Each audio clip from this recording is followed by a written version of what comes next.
Anyway, what are we doing? We're playing Xenoblade. I know I'm jumping right in. I'm skipping ahead a little bit. So, and I keep every time I gotta do this. What do we learn? Well, first thing you may notice is I've learned how to use gestures.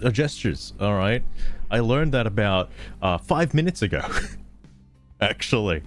So I was looking it up and I was like, well, hold up a second. In the old version, you'd type on a little icon on the gamepad. That icon obviously doesn't exist and there is no gamepad. So how do you do it? Well, you hold L and press up on the D-pad and it brings up this whole list of shit. I didn't know. I don't know if any of these are new, by the way. I barely use the gestures because, again, I can count on one hand how many times I played multiplayer on the original, alright? Wonderful. Oh, shucks.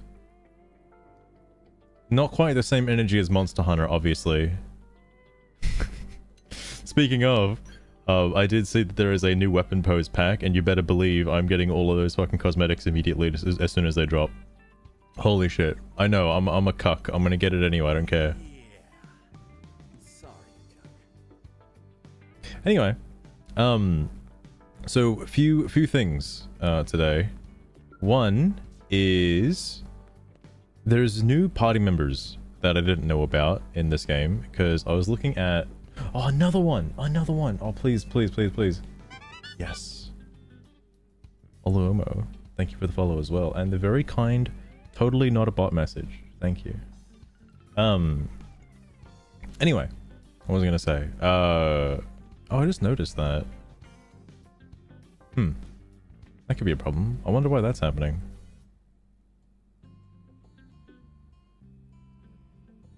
Why is that happening? That should be above everything. I don't know. I'm getting distracted. Oh. Never mind. Wait, I'm a little confused. Oh, okay. It's because it's on the other. Never mind. Don't worry. I figured it out. I'm not gonna fix it. So, the reason why I figured there were a couple of new characters is after getting to chapter, I think it was 9. I made a push to get to chapter 9 because, like, after getting the Skell, I was like, well, I got the Skell, but holy fuck, just getting the Skell isn't enough. You need to get flying before you can actually, like, properly explore the game. I've got flying. I did chapter 9, and after chapter 9 you get a lot of stuff. I think you're able to get these new party members after chapter, like the one that you get the Skell, because one of the party members, spoiler alert, comes with the Skell at level 20, which I assume unlocks the moment you get your license. Now, if I knew that that party member would come with the Skell and was also new and also cool and whatever, I probably would have done that immediately just for the free Skell. Because that Skell is pretty sick, and I like it quite a lot. It's not customizable like the RS90, but it looks pretty cool, and I like it just because it looks cool. Okay, that's the only reason. Now, the reason why I noticed this is in here, I was cross-referencing the old list of characters just for, you know, there's a game facts forum for like all the meta builds for the NPC characters, and thank God somebody made that because it is very useful. And I was a little concerned that, like, yeah, everybody else is on here, like Hope I haven't gotten to yet. I think Bose is like this one. Celica's here. Nagi's here. I'm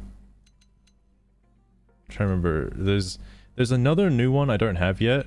I don't know which one it is.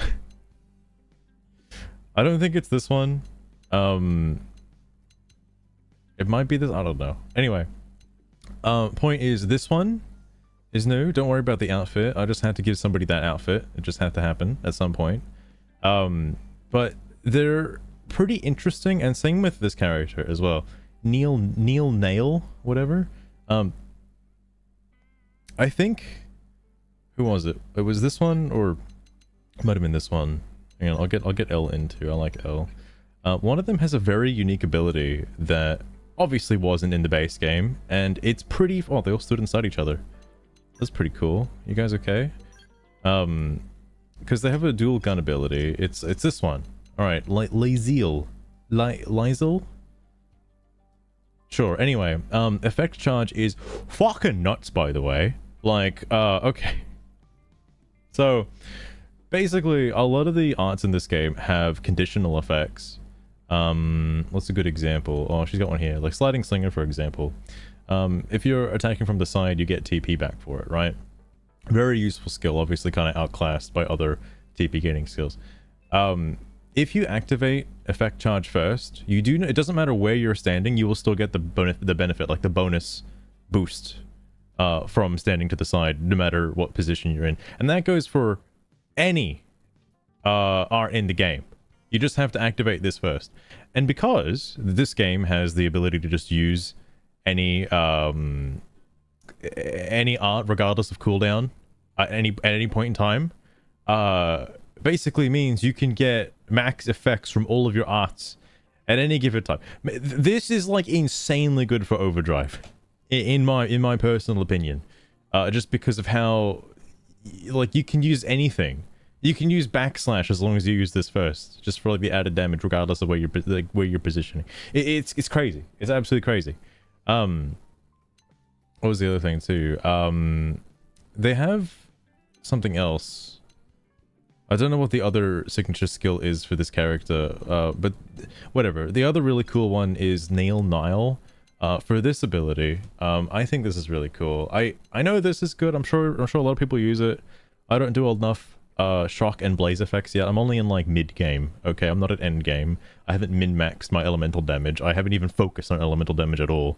I know that's where like that separates the men from the boys, is like you just play the game casually as fuck, but then in order to push for some of the like higher end tyrants, like the level fucking 70s to 90s or whatever, you need to start learning about elemental resistances and weaknesses and try to exploit that for every single fight onwards. Like that's how you defeat those guys. Anyway, I haven't got to that point yet, so I'm not really too chuffed about this. I know that Laziel does a lot of electric damage and is electric focused. She's a lot like Lao, I've noticed. Like very similar skill set to, I mean, just because the javelin, but like she's Lao's class, and I don't know if Lao actually does come back. I hope Lao comes back in the post story. I'm assuming this post story still. Haven't gotten to it yet. Expect another stream when that happens. But pretty useful, I guess. And then this is kind of nuts. So I'm tempted to learn this on the main character. Caboose, what in the Christ? Caboose, I'm talking about random shit. Also, thank you for the raid. How's it going? Let me give you a special shout out. Oh, also, hold on. Sugar, can you give a special shout out to Caboose the Goose? Just had to make sure I said that correctly, because he just raided. All right, please don't cuck me. I swear to God. Oh my God, and the white for it. Wait, I don't know if I said that right. Thwaite Fort. Thank you for the raid as well. I appreciate that. And Eggy Wiggy, welcome to the stream. Caboose the goose, huh? It's just swooping in like the oh so graceful bird you are, huh? Well, Jesus Christ. Thanks for the raid, I suppose. There we go. You and your pesky gaggle, don't get too comfy. Call him a gaggle. This is my master's realm after all. Just sit back. All right. And try not to ruffle my feathers, okay? Thank you, Sugar. Size. Back to Xenoblade Chronicles X with you, Master. Yes. Right on track. Anyway, point is, before Caboose rudely interrupted what I was explaining, this art is really useful, and I want to put it on my main character so I can spam the fuck out of it, because the AI rarely uses it. Like, the AI only uses it if somebody calls out for a purple art, and she just happens to have it ready. But this is like the kind of shit I'm very tempted to put on the main character and just spam. Just fucking spam like crazy. Eggy Weggy, welcome to the stream as well. Spelled his name wrong. Wait, what is it supposed to say? The wait for it? Oh my God. That's funny. That's very funny. About to go down. Oh no. Oh no. Either way, also, the fact that it's the same as Elma's class, I think she's just a better Elma. I know Elma gets Primer. She doesn't have wait, does she have Primer? I don't know. Hold up. No, she doesn't have Primer. Oh, because, right, she uses Psycho Launchers instead, which is really weird. Wait, did she spell the name incorrectly? Hold on. Oh, caboose, like from Red versus Blue. That kind of caboose. Alright, Sugar tried. Okay, she tried. I just kind of built her like Elma. That's kind of all I did with like the low health fucking electric surge thing. Because why not? That's all good, Eggy Wiggy. Appreciate you dropping in. I've also noticed that one of the key things for building a party member is only give them like one aura, because they don't seem to min-max auras. They just use whatever one is on their hotbar. Oh, that's it. Your only feathers, one. Cabows the goose. Cabows? I'd love to see those Cabows? hands. I'm sure they're as cute as your tantrum. Did you really do that on purpose? Wait, I don't know if she could do that. She's fucking sassing you right now. What? Cabows the goose. Anyway, that new skill, while I'm here, I might as well refill it, because I've noticed that this might just be placebo or whatever, but the fuel efficiency in this game is fucked compared to the original. I don't know what the heck's going on, but I'm like chunking through fuel way more in the remake than the original, and it doesn't fill up as fast. Could you please wait a bit longer while I gather my thoughts? Oh, hang on. Hang on. Cabuse de Goose. It may be worth looking back Hold through on. the logs and seeing what's Hold said on. to determine if a ban is Cabuse needed. de Goose. I forgot to change something. Hold up. I think it's this. Yeah, I gotta do this. Or unless that works. Never mind. If that works, then I probably won't change it. Sorry, Caboose the goose. Could you please wait a bit longer while I gather my thoughts? Hold on, I'm about to change it. She's gonna have her memory wiped in a second. I just don't know if she's answering CJ or not. Oh, it's because CJ did it through the thing. Right, hold up. Hang on.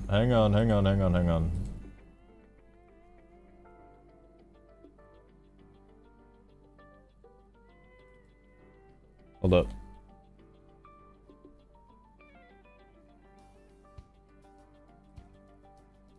I'll keep this the same though.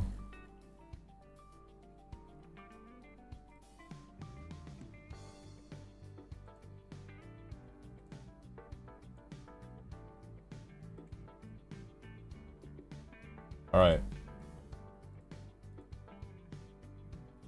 Sugar, sorry about that. I just had to wipe your memory real fast. I hope you don't mind. I think she's back though. Alright. Anyway.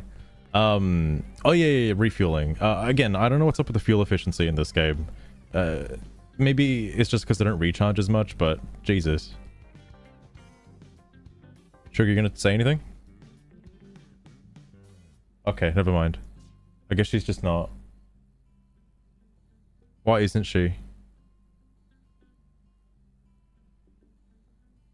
Alright, Sugar, whatever you say. My god. Alright, I am going to smack the ones and zeros. She's off okay. this Alright. I guess she just didn't feel like talking anymore.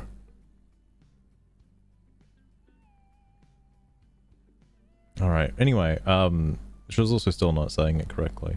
Point is, this is the new skull. I think it looks really cool, and it has a cool samurai sword. And you know what it reminds me of?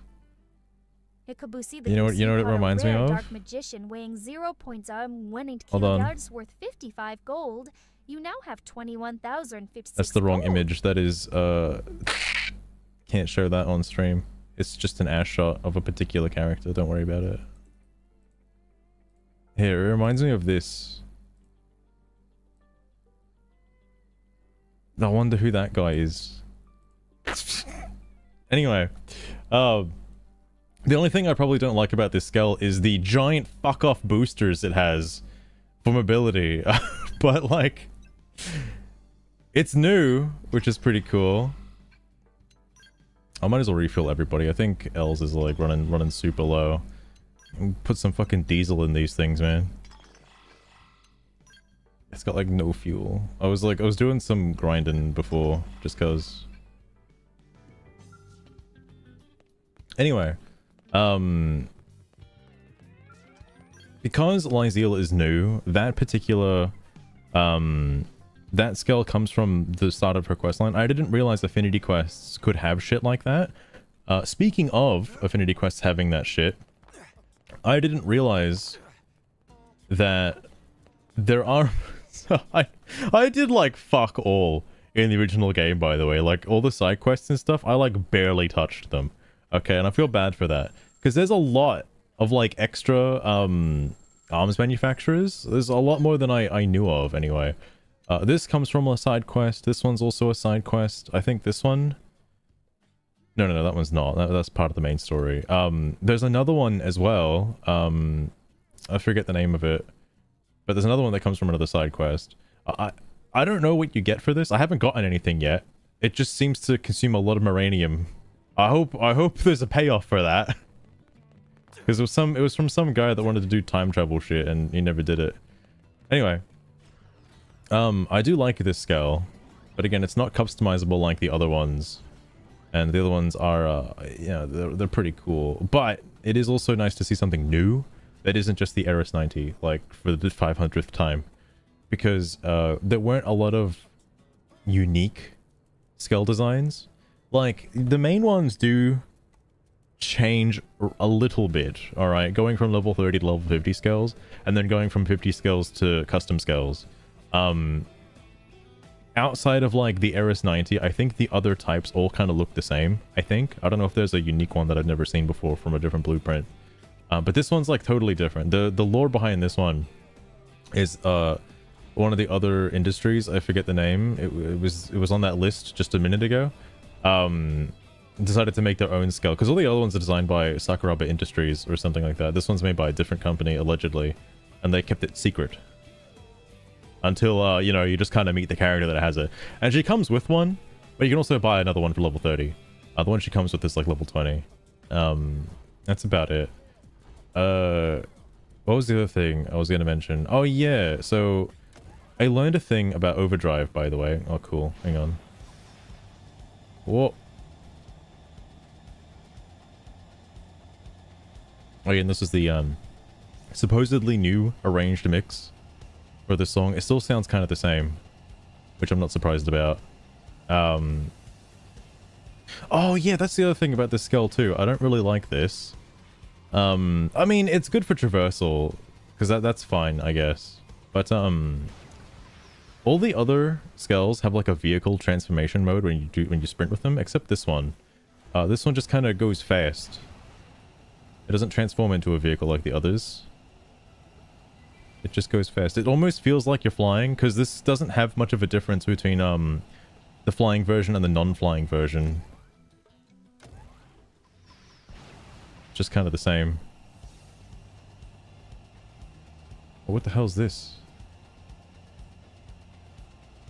Oh, also, speaking of like stuff I never did in the original, and I know this was in the base game, I just never did it. Because those green quests, I didn't realize how much content were in those little green quests. And to my what's the word I'm looking for here? Benefit, like cause. I forget where I'm going with this. The point is, in the original, they're not marked on the map. The green quests just you kind of just have to look at them and just get like intel by running around NLA to try and find them. Not a big fan of that, if you could believe it. Also, I'm losing my fucking mind. I don't remember where the where it is. I'm sure I'll find. Oh, there it is. Obviously, I mentioned it before, like last time, but they're all marked on the map now, which is like incredible, by the way. I've also noticed that affinity gain is significantly more in this game. Like, I'm so used to doing, you know, like basically the entire story and then just nobody gains any affinity. But in this one, you get like max affinity after like 3 or 4 quests. It's so fast. It's crazy. I know that certainly helps out a lot when trying to go for the affinity missions, because everybody needs to have like max affinity eventually. Like soon I'm going to get rid of these jabronis for like a bunch of other people just to get up their affinity, because I do want to 100% this game if possible. It seems a lot easier in the definitive version without needing a wiki as much. But this place, holy shit, this place has so many quests tied to it. I think I've even got one now for this place as well. Because I'm still like trying to smash through as many of these fucking missions as possible. It takes so fucking long, man. But it like starts off as like a little building site, and then eventually it becomes the water plant, and then the crew in the water plant get infected with like some alien weird species that transforms them into like ghoul monster things, and then like some other guy makes sentry robots to help protect the place, and then the sentry robots go wild, and like this place, oh, and then some guy tried to pollute the water supply several times. Like there's so much shit has happened in this little zone. It is mind-blowing that this like isn't on lockdown or something. Like anyone's just allowed to like walk in and just poison the entire water supply. And like I don't even want to get into the fact that why do the why do the robot people need water in the first place anyway? Like I still don't understand that. It's like what? I don't know if it's ever explained. It might be on the wiki somewhere. Like why do the robots need to eat and drink? They're fucking robots. Like just refuel them. I don't understand. Like this is something that blew my mind even in the base game. Like they're running out of supplies. Like all the supplies they need to like create food and stuff, they're just wasting them. Like they don't even have a human body. Nobody in that town has a human body. So it's just ridiculous to me that they're just like throwing away to robots. Like anyway, robot rant aside, like, every time I play this game I gotta talk about the robot rant. Something I haven't done yet because I keep forgetting to is I've got the fuel probe and the duplicator probe and stuff. I kind of want to put them in a spot where they can reach the most places. I don't think that's actually feasible unless I get more fuel probes. I like the fuel probes. Boosting a fuel probe or duplicating a fuel probe refills your skull so fast for cheap. Like it's really nice. Also, the reason why they're in my inventory and not placed anywhere is because I had them over here duplicating and boosting like 2 different zones, because you just put them down, they cover the entire region, which is really nice. But I was doing a bunch of stuff in Oblivion. I put them in Oblivion, and then I took them out and I did a bunch of stuff up here, so I put them over here, and then I just have them on me now because I can't be fucked to put them anywhere. Anyway, point is I need more probes. Eventually I'll get more probes. Oh yeah, the thing I wanted to mention is there's a cool thing with overdrive now. I also want to farm a little bit just to get to rank 2 in the next in the next class, because that's where the broken skill is. Which I'm assuming is still broken in this version. It's... Where is it? It's this Ghost Walker at rank 2. Pretty easy to get. And basically makes it so you're invincible. For a short duration. Granted, it's a short duration. But by the time if you're in overdrive and you activate this thing, by the time it comes back off of cooldown, you've already got it again. Like, also, right, by the time it runs out of invincibility, you've got it again, so you could just use it again. Like, it's a little crazy. It's a little crazy. But I'll worry about that later. Let me get rid of these guys, actually. So I can... I say show this off. I'm gonna kill, like, the first thing I touch. But, hang on, let me get out of here. So... This is different, by the way. Oh, I need to actually, like, get TP. Hang on.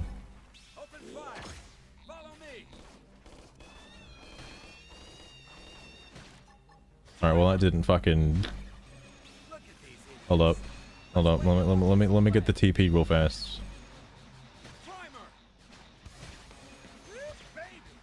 Okay. So, in overdrive now, and this is something that's interesting.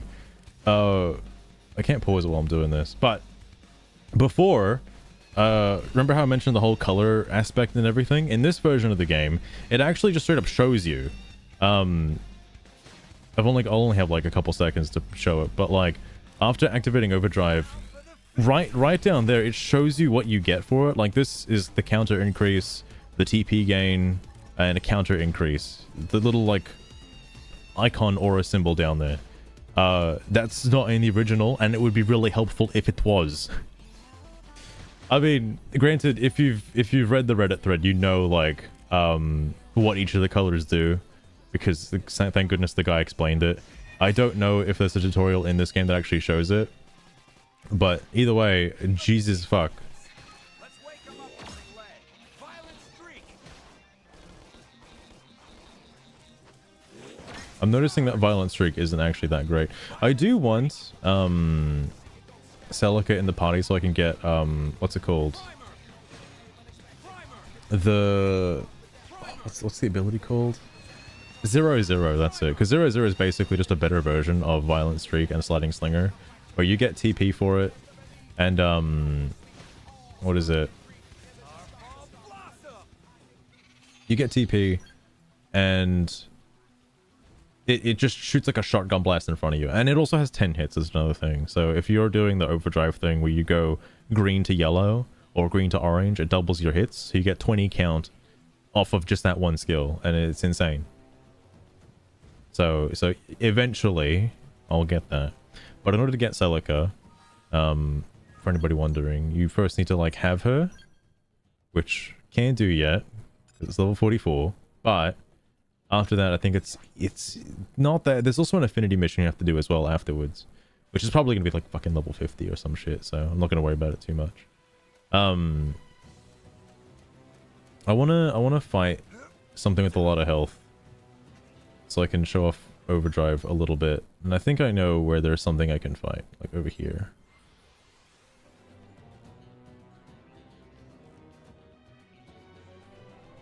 As I really do like overdrive, like that's my favorite special bonus thing. Granted, it's gonna be a little bit difficult without having whatchamacallit, the thing, Ghost Walk, but I mean, you know, surely it's not gonna be that bad, right? Maybe I will add the party members back. just for this one. They're level 40 and I'm like a little worried, alright? A little worried. Plus they need the experience. They're almost level 40. They can almost get level 40 gear. Look, as long as her helmet is on, okay, she's got she's fully clothed. It seems the sleeping dogs have risen. It's on now. Whoa, what the fuck?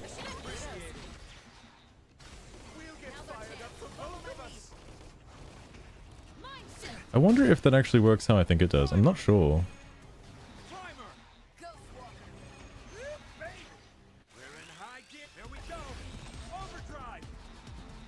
Alright, now to just focus on this. Oh yeah, because I switched to dual guns, I don't have the thing anymore. Oh well. As long as I can build up 3000 TP, I think everything will be fine.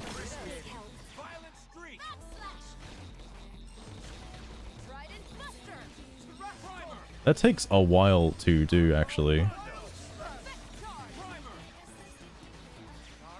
Oh, I do be spamming never. Also, welcome to the stream as well.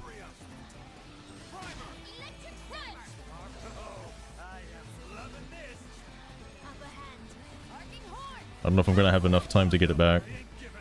I might.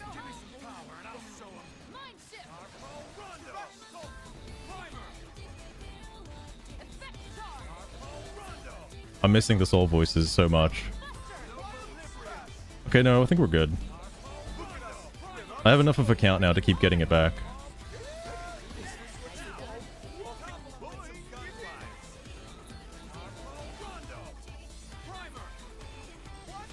Alright. It's basically over now.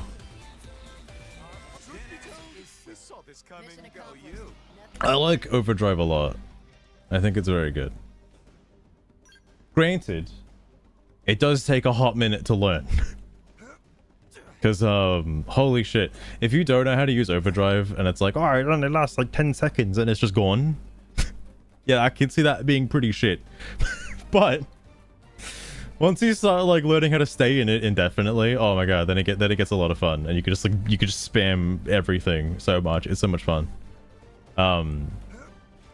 I still don't know to this day how the overdrive works in the skull, because I think it's based on the skull frame that you have changes the overdrive type, and even then I don't know what the fuck it actually does. So it does something. All right, it does something. I think there's a guy over here I haven't killed yet.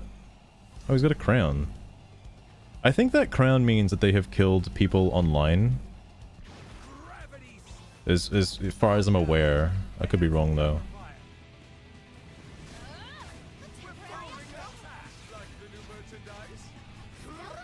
The skull is not that great, but you know, it's pretty cool. You know, just something out of the box. It's okay. I'm mainly using it for looks though.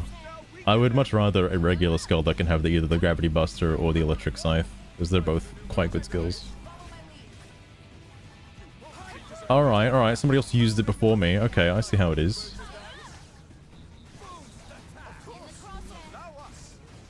The other thing that's kind of nice about overdrive is you're on foot, and being on foot you get to use that like that thing that lets you just spam arts like indefinitely. It's absurd.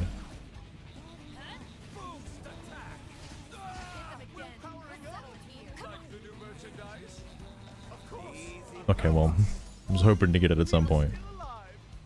Yay. I'll have to check that off the list eventually. I've been trying to follow the list, but after like level 20 I just kind of went nuts and stopped following the list. So now I'm in the 40s and I got a lot of catching up to do. There's like 200 and something tyrants in this game. I don't know if I have the list open anymore. I don't. But there's a ludicrous amount of them, and trying to keep track of all of them is a little difficult. I'm glad somebody made a list on like a Google Excel sheet that you can just kind of check off. It's a nice little checklist with also locations for each tyrant as well in case you miss one. It's very helpful. Thanks to the person 8 years in the past who did that. Anyway, what was the other thing I was gonna do? Oh yeah. I still have to keep grinding to get to class rank 2 on the next class. Oh, but I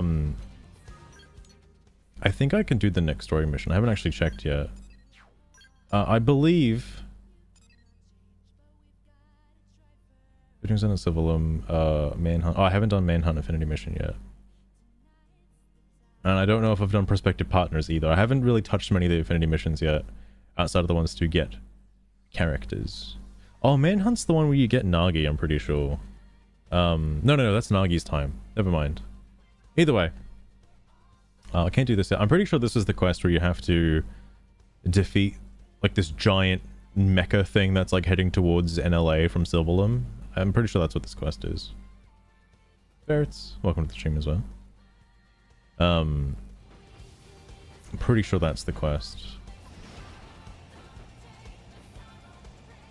Hang on, how much TP did I have? I want to do the overdrive stuff again just because I think it's fun. Actually, let me make sure I have enough. Hold up, because I wanna do something. It's a funny visual gag, alright? Ready for the fun part?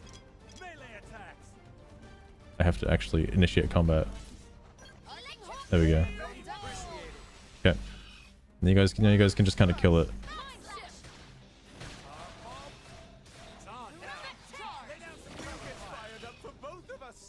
Oh yeah, something else I also knew as well is I was unsure if it worked. It does in fact work.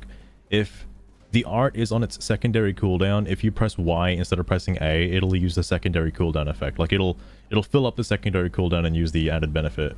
So it's pretty insane.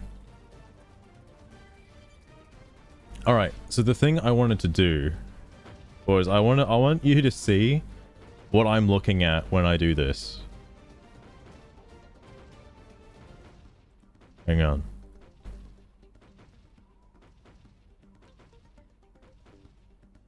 Just so you get full context of what happens with overdrive.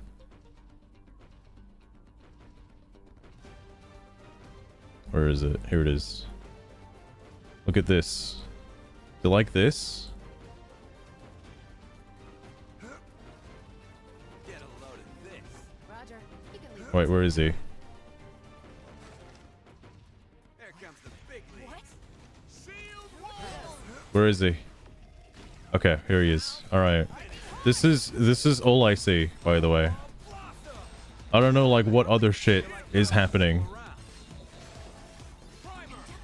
Like whenever just doing overdrive normally, the thing that confuses the shit out of me is like it'll just randomly stop for some reason. I'll be like, well, why did overdrive stop? I don't understand.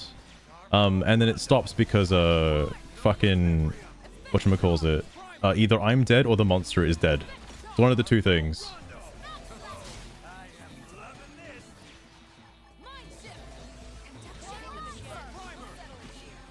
Keep getting low on fucking count though. Jesus Christ. Or timer, I should say.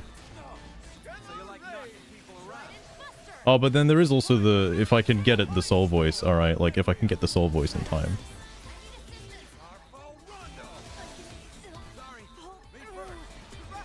Somebody's dying. I don't know who that is.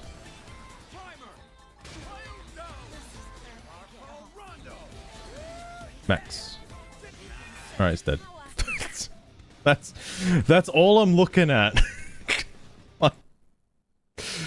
Fucking Christ, man. Jesus. Wow, cool gameplay, by the way. That's how all the boss fights go. And usually they'll just die. I'm sure there's like cool stuff at the top of the screen, but I just don't see it, you know? Like I just don't know what it is. Okay, there is a better and easier way to get class XP. I need to fight something that's like small and a higher level, I think. I think I know where something is. It's like over here. I remember farming on this beach. It has like level 50s. And they're really small enemies that can be killed pretty easily. Surprisingly.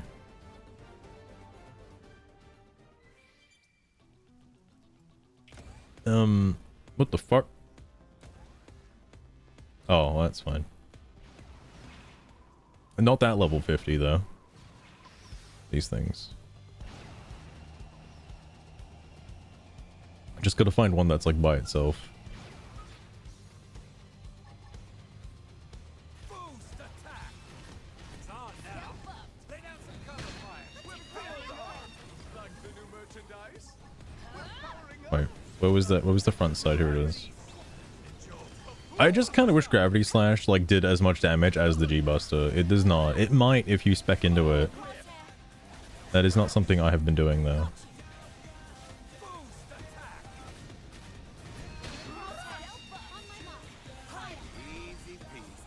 Alright.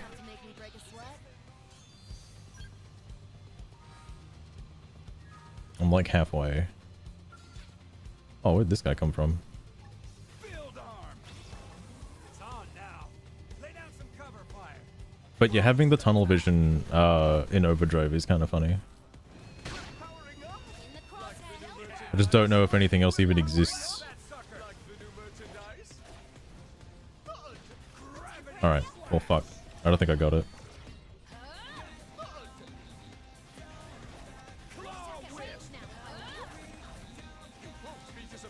I mean, the new moves as well, I'm assuming all of the different attachments to this skull are just unique to this skull and can't be... Like, there's no Sakuraba version of it, it's just the packaging. Because I know, Eris 90 is kind of the same way as well. It's got its own, like, loadout that you can't customize. And, like, it's nice, I guess. I don't want to fight this one because it's, like, right next to the fucking... the thing. Are there small enemies in here, too? Ideally, you know, bugs would be kind of nice. Oh my god, they're just level 30, never mind.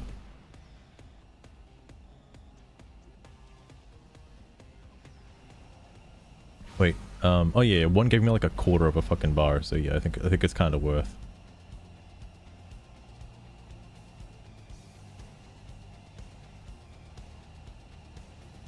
Why are there only just those ones? If you're wondering why I don't pick the fight with the two of them, I know I won't be able to defeat that. Like, ain't no way. Oh, here's one. Gravity. It's on now. Lay down some cover fire. Powering up. I didn't mean to actually hit gravity slash, by the way. Powering up. Please believe me. Merchandise. Skill boost.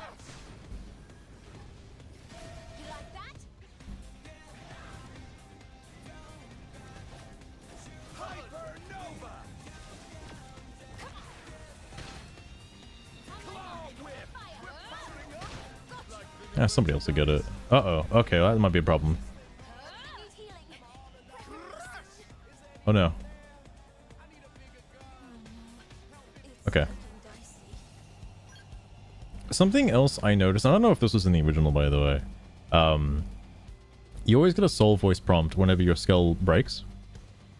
And if you ace it, it does not use any insurance. I think that was in the original, but like, I don't know how I've been getting them back. Because, like, there's only... I've broken a fairly large amount of skulls, and only one of them, you may have seen on the list earlier, actually lost an insurance level. Mainly because I just haven't used it again. I don't know how I get them back. Like, I feel like it's a little more generous when you break your skull now. Or, here's another thing. I don't know if this was in the original or not, but if you are not the aggressor in a fight, like let's say a level 90 picks a fight with you, alright, accidentally of course, and you do not engage and you just die, I don't know if that actually costs you an insurance point. I don't think it does. Could be wrong though. Also, the AI always seems to ace it every single time. We'll get fired up. Both of us. We're powering up. Build on. Like the new merchandise. Oh, almost missed it. I wasn't even paying attention. Like the new merchandise. I think the overdrive for skills like works it works similar to, what's the word, it works based off your morale level, maybe, like that's what causes it to extend. Probably something like that. I don't know, I could just be talking out of my ass. Also, let me change classes first. Full Metal Jaguar. Obviously, I don't know if I mentioned this last time, but the ideal thing to do once you've gotten the weapons you want, you go back to Drifter, because Drifter allows you to have 5 skill slots, whereas max trees only let you have 4. Obviously, it starts with 2, then 3, then 4, but then you have to go back here if you want the 5th skill slot. I think that's pretty neat. Forces you to like max out a class. Being a scout. Fire claw whip. Yes. Gravity flash. Like the new merchandise. Stealth rally upgrade. 3 in a row. Shoot to kill. Leave it to me. Ugh. Boost attack. You like that? Easy peasy. Alright. Mission accomplished. Nothing to it. L has the G-Buster, by the way, and like, fights would be so much faster if he just initiate with it every single time. But for whatever reason, he's like, no. No, I don't want to use it now. But like, it chunks them off so much. I'm just like, please just use it at the start, for the love of God. Like, why are you holding on to it, man? It does like 1 billion damage. Stealth temporary upgrade. Right in the kisser. Now, grip of them. That. Also a lot of health there, actually. That's not good. You like that? Claw whip. I ain't giving up. Give me some power and I'll show 'em. Gotta say, this Okay. blade Yeah, again, yeah, like he took a hot minute. Alright. I think that's the... Wait, what? Okay. I was a little worried for a minute. Alright. What am I looking for? Oh god, fuck. Oh, I need to change ground gear first because I think it set me to dual guns. I kind of hate that that happens. I don't see a reason for why it keeps... whenever you switch class, it puts you on the base gear for that class. Or if you didn't have them equipped already. I don't like that. It's very difficult when trying to like fucking level up a different class while using, because you can use, let's say you max out a class, you can use those same weapons for a different class, but you have to keep readjusting the art list every single time you rank up in that class. Like you go to the next class level. That is massively annoying. I don't see why it should do that. So let me readjust all of this. So this is like fucking mandatory. So is this. And again, I would like to get 0-0, but again, it comes from an Infinity mission. Can't do that yet. It might be easier when doing this. Just because this is like a guaranteed hit. The problem is, it's a much less TP gain, I think. Although I guess it doesn't really matter all that much. Okay, tell you what. I like that you can do that, by the way. You can, like, remove levels. That's really nice. I'm gonna get one more. I'll use this instead, because I think this works better with, effect charge. Let me grab this too, by the way. Oh, fuck. Well, I have to unrank something else. Why does this even have a rank? Excuse me? When did I do that?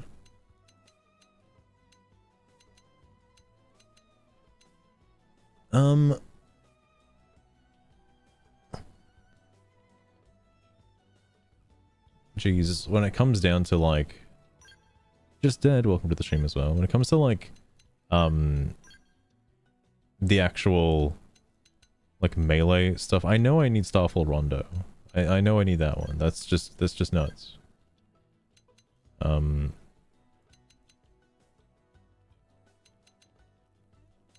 mean, maybe just in case I run out of like yellow bar, and then who knows.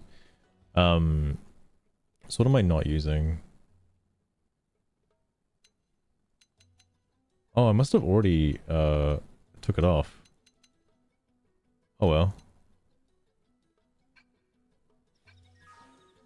That should be a little bit better for overdrive shenanigans, because Ghost Walk is just that busted.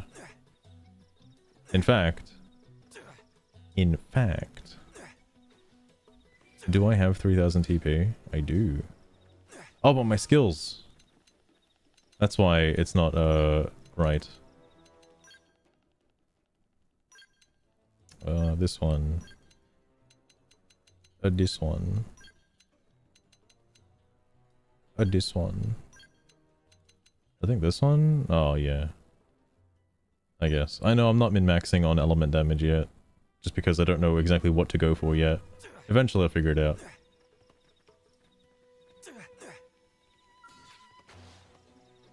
I kind of want to fight one by itself that's not, you know, within AoE range of a different one, just because. Could be slightly problematic. Oh, and I guess while I'm doing this, I might reset the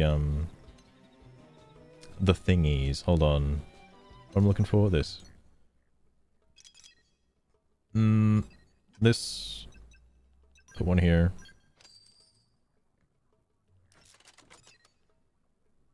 Oh my god. I know you get more duplicated probes from the coasty quests. I have not done enough of those yet, because I'm still doing the Silverlum ones. I've tried knocking... Dude, something that has actually slightly ticked me off a little bit is like fucking doing a green mission is like cutting off a Hydra. Like, you do one of those missions and it unlocks like 7 more. And like, you do one of those, unlocks like 18 more. And it's like, Jesus Christ, I just want them all gone. Like, does it stop? There's just so many of those quests. It's a little crazy.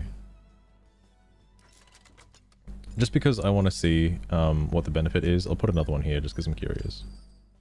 Really want to boost the fuck out of that one. I don't know if it makes much of a difference.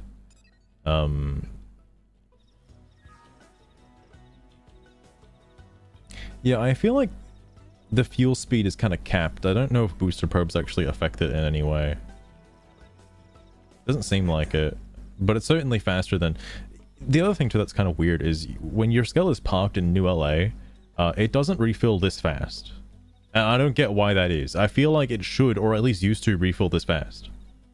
Or maybe it didn't, because I did look at some footage from the older version, and in the older version there are decimal points. Maybe that just made it feel like it was going faster than it was. I'm not sure. Either way, let me try some funny overdrive shenanigans. Primer! It's on now. Let out the cover fire. We'll get fired up for both of us. We'll get fired up for both of us. Our bombs blossom. That actually did work a lot better than I thought it would. Hold up. Sliding slinger. Ghost walker. Wild smash. Oh my god, it takes so fucking long. Holy shit. Holy fuck. I'm not gonna build up the count fast enough. No. No. No. No, it's not enough. It's not enough count. Okay, never mind. I'm surprised it's already like half dead. Hang on.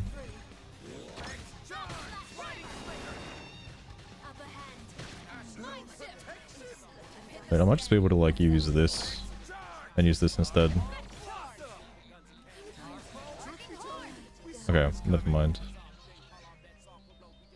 Neil almost died. Actually, no, she totally died.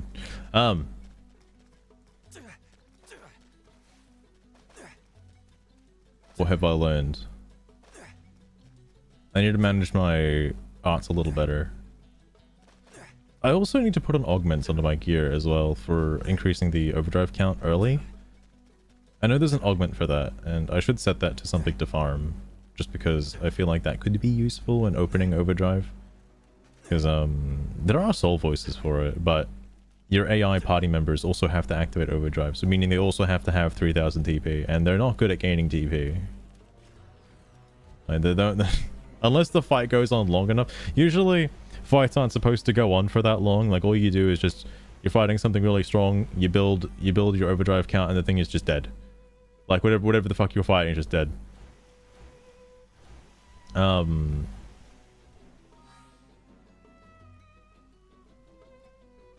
I also think I might be like, because like,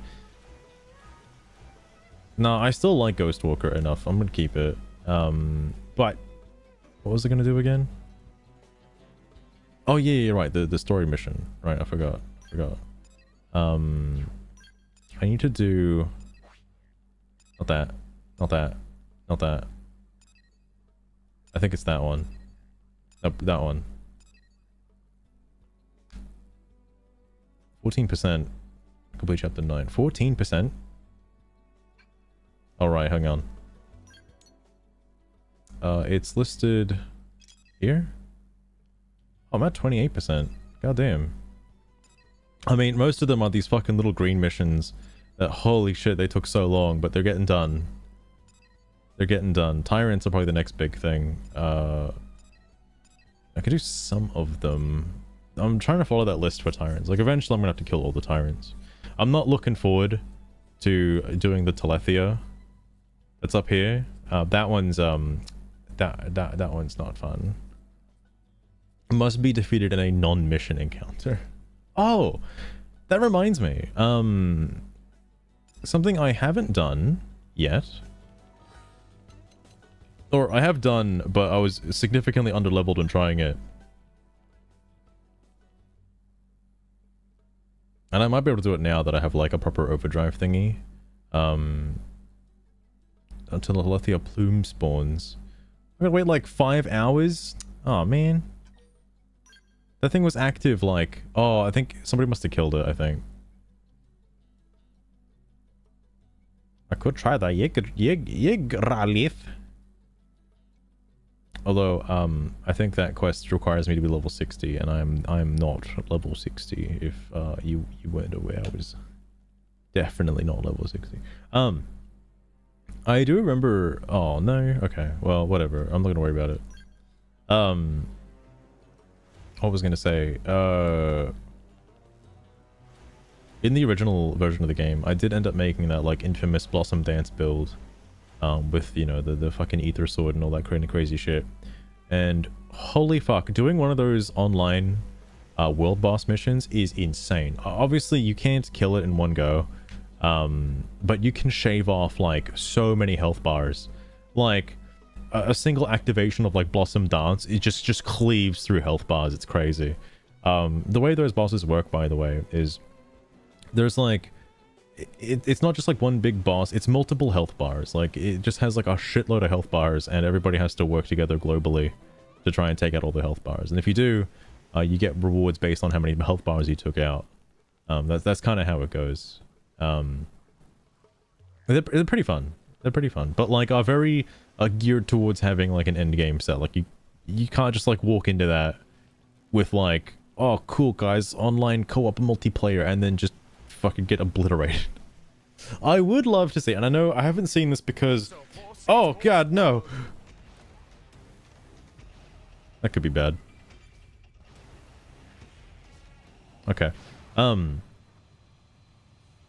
haven't done this or seen this yet, but I assume 4 people in a squad going into one of those missions, fully kitted out in the Blossom Dance build, seems like it would be kind of insane to witness, just that how many health bars would be shaved off by that one interaction.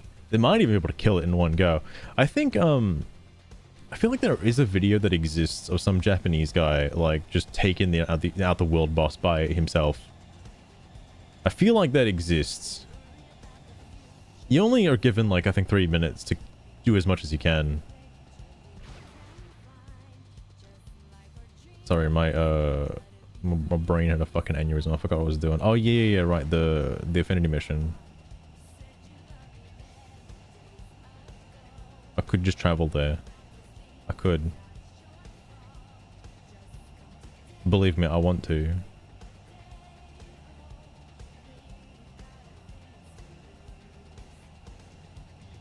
Hang on, no. Let me try again. Let me try again. I am connected via, yeah, I'm connected via cable. I don't know if there are actually like, you know, quote unquote, servers for this game. I think it's all P2P. So if you can't connect to like some dude's fucking thingo, well, shit then.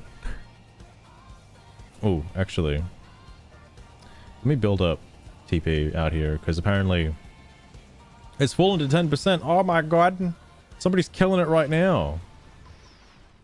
Intergalactic jerk, what kind of mission is that? Whoa.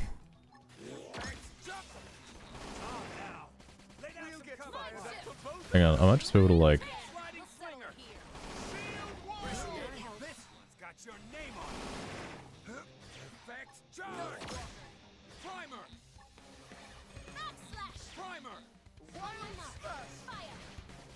Actually, Primer is a fucking insanely fast way to gain TP. I wonder if it's even worth using Sliding Slinger. I guess it does consume a hefty chunk of that bar though. Oh, hang on, we probably should kill it, I guess.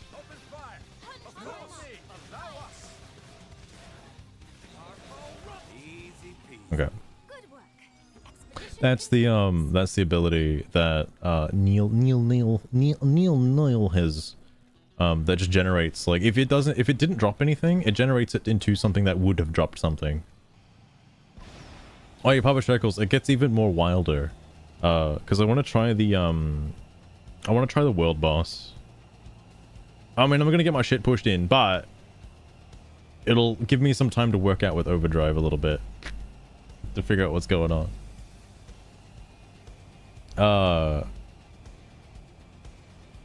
It's hard, it's real. I'm thinking about it now. It's hard to explain this game to somebody who has no idea what Xenoblade is, like, as a whole. It's even worse because this game is completely different from the other Xenoblade games. Outside of the combat system being roughly vaguely similar to the first game. That's about the only similarity you can get. I've also noticed that 2 of my party members use dual guns, and 2 of them use the dual psycho launchers. What a coincidence that is. Unclaimed global nemesis rewards. Oh, wowie zowie. I got like fuck all. My one failed attempt. What's the online mission? The final menace. Yeah, level 60. I wonder if this thing is supposed to be like... No, it's just some random thing. There's a whole bunch of quests though. Somebody's been clearing them out. Is anybody like... No, nobody's got a squad going. Damn fucking shitty community. No, I'll try this.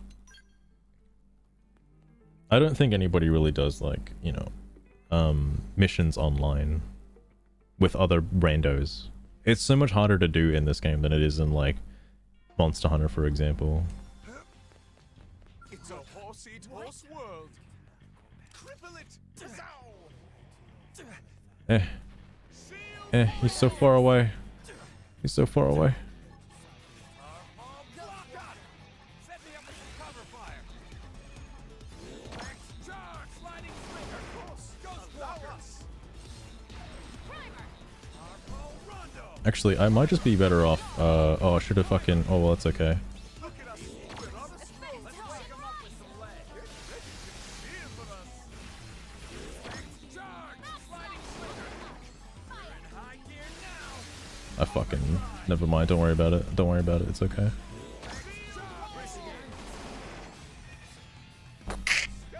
Fuck. Well, after dying, losing all that TP kind of means you can't really regain from that. So it's just whatever now, I guess. But that's interesting. It is level 60 to keep that in mind. I'm like fucked completely. There's like no chance.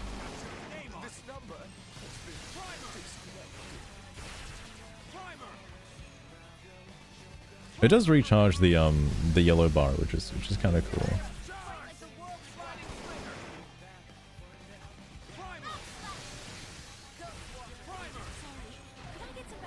No, just getting nuked. I don't know if there's a way to straight up abandon, by the way. Oh, there is. Thank God. Just like Monster Hunter. I feel bad for L Skell because I don't think I can actually refuel it. I don't have any Moranium. I used it all to refuel the other Skells. Yeah, no chance. No chance.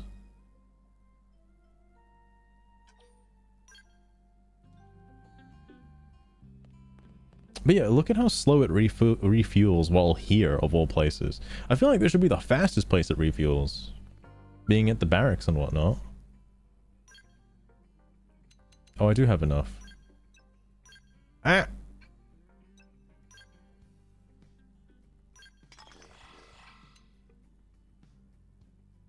Are these all good? Yeah, they're all good. I ended up changing Lyzeal. Lyzeal had the level 20 version of the thing that I'm using now. And I figured just a heavy mech is probably... I think heavy mechs all around are just infinitely better than regular mechs.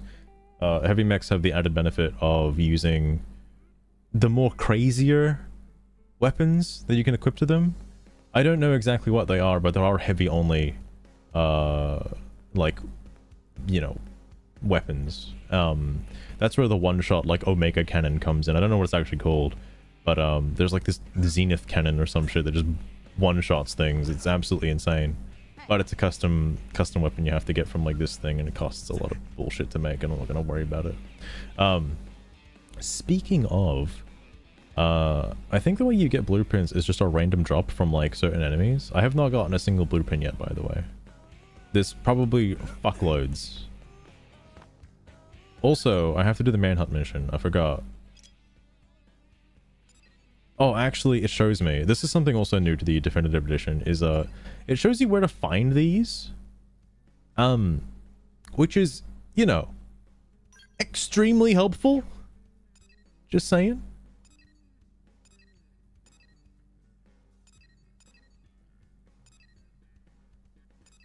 It did say it was in the administrative district, but did I just pass it? No. Holy piss.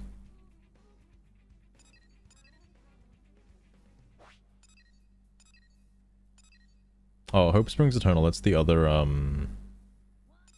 whatchamacallit quest. Get the party member quest. That's another one too. I think. Oh no, it's not. Wait. I'm losing my goddamn mind.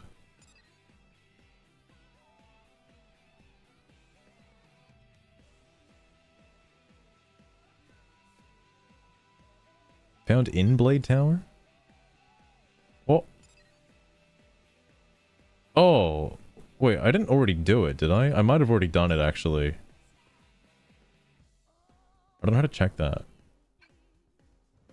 Oh, it's in missions. Sorry, I'm being a real potato right now. I did do it. Holy fuck. It's just the prospective partners I haven't done yet, so I'll do that. Oh, the thing I was going to mention with Monster Hunter, by the way, I'm super stoked for the update. I can't wait. But holy shit.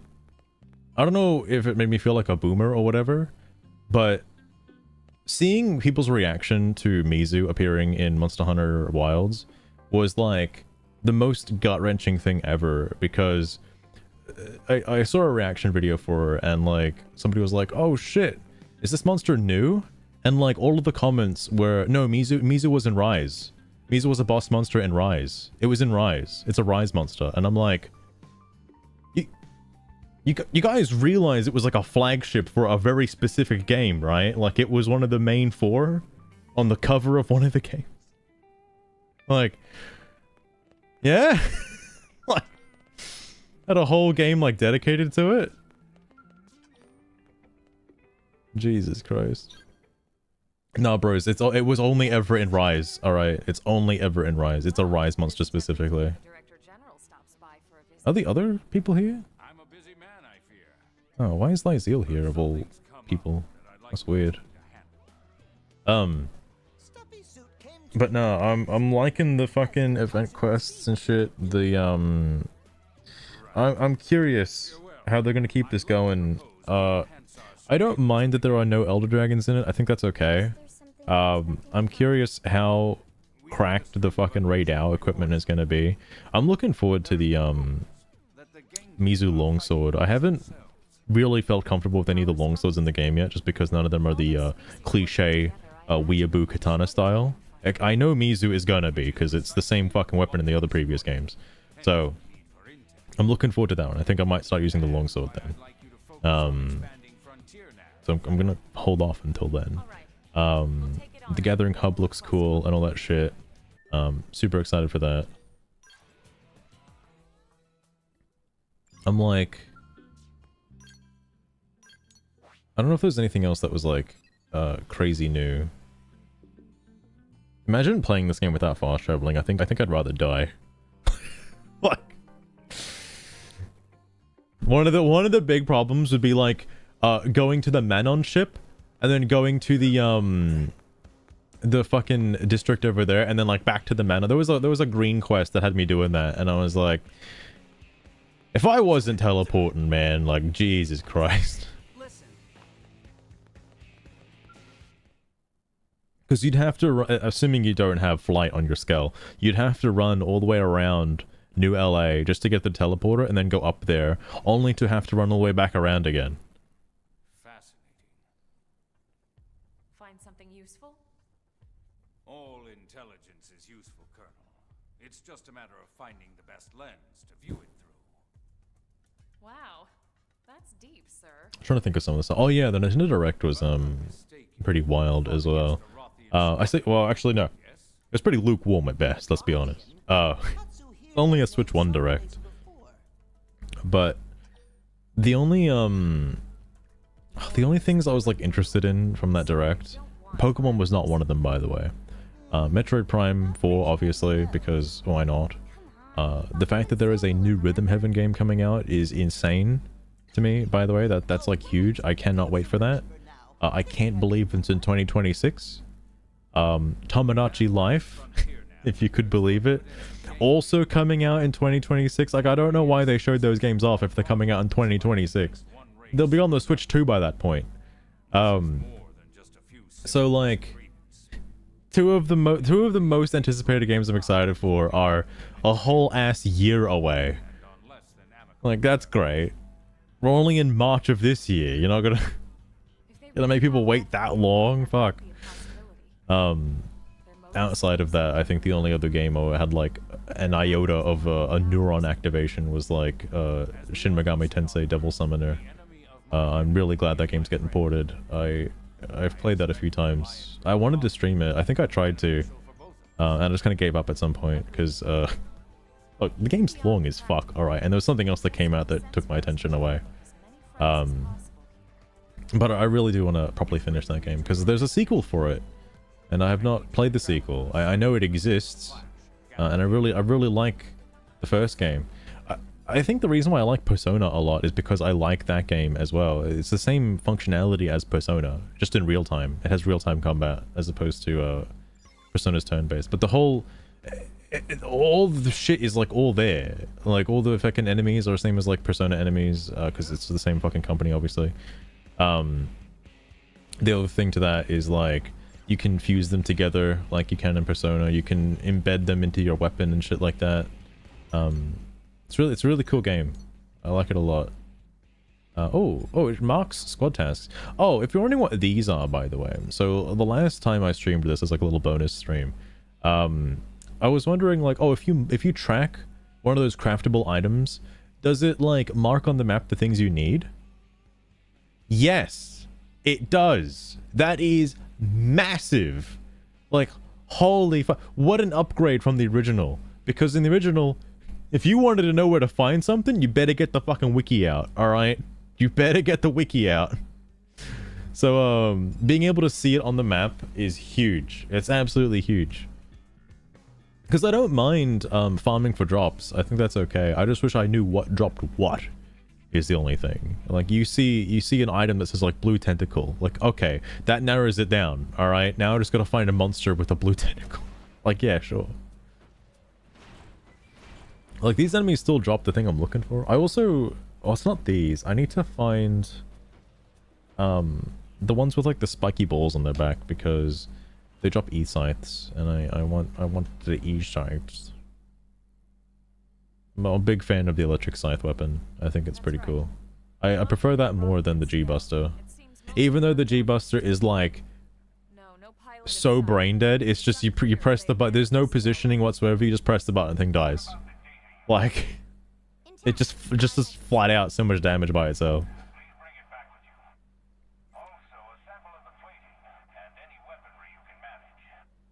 We'll do what we can.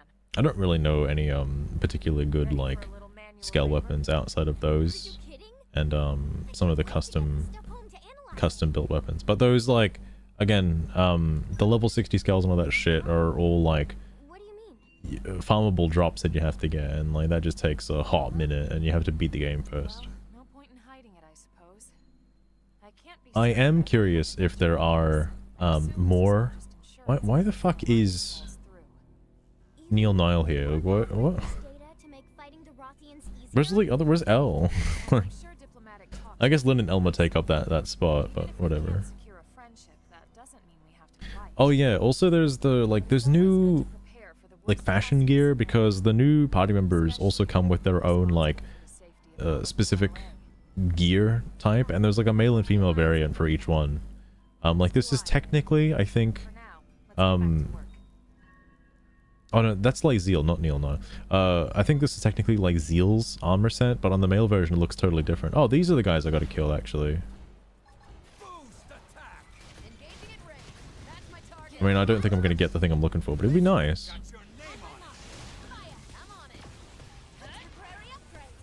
Oh, he got it.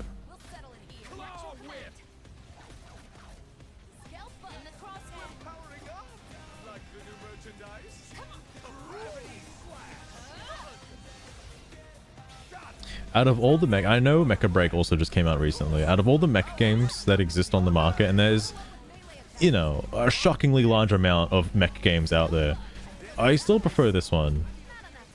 I don't know why.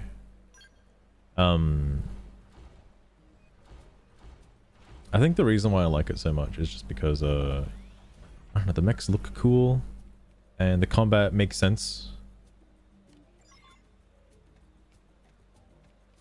Like, I don't know how to phrase it. Like, actually, can I kill this thing? It's only level 47. And it looks pretty small. I don't have any TP though.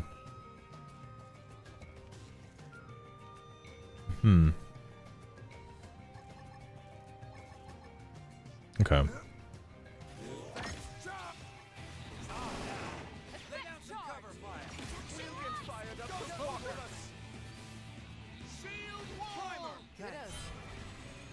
I have faith. Trust.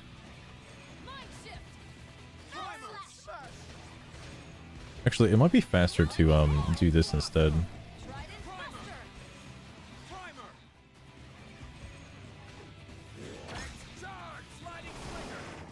I don't think it is. I think it's the same cooldown length. I could be wrong though. My TP gain is shit. I gotta use some augments.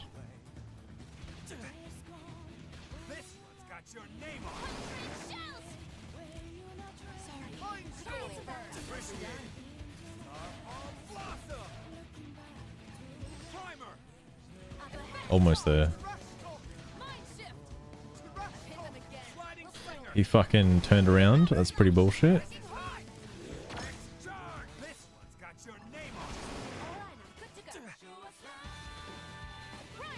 Oh, I don't want to do that right now though.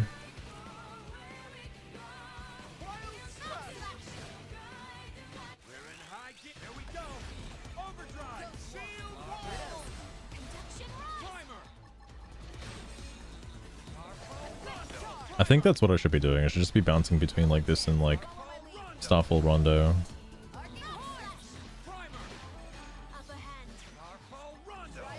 Just to build up the count faster. Like my main problem right now is I'm not getting enough of the count.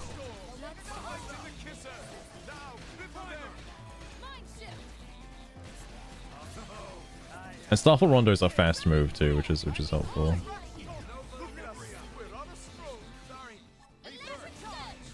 Uh-oh. I'm not gonna get it in time. I'm not gonna get it in time. No. Shit. Oh, it's dead. Never mind. I'm just too focused on like keeping the overdrive going. All right. Oh, I did that because of the thing. Oh wait, no, I just have to look for the mechs. All right. Wait, there's one right there. Like 2 feet from the other one. What the fuck?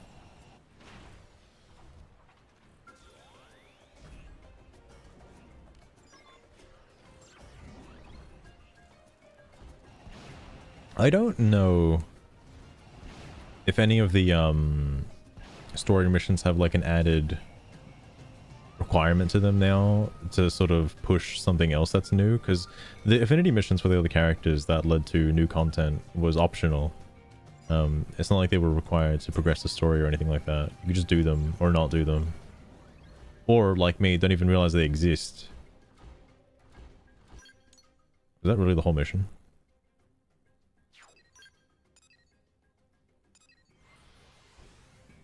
There is a way to fast travel through a menu as well, like similarly to how on the gamepad you can just click a place and just go there instantaneously.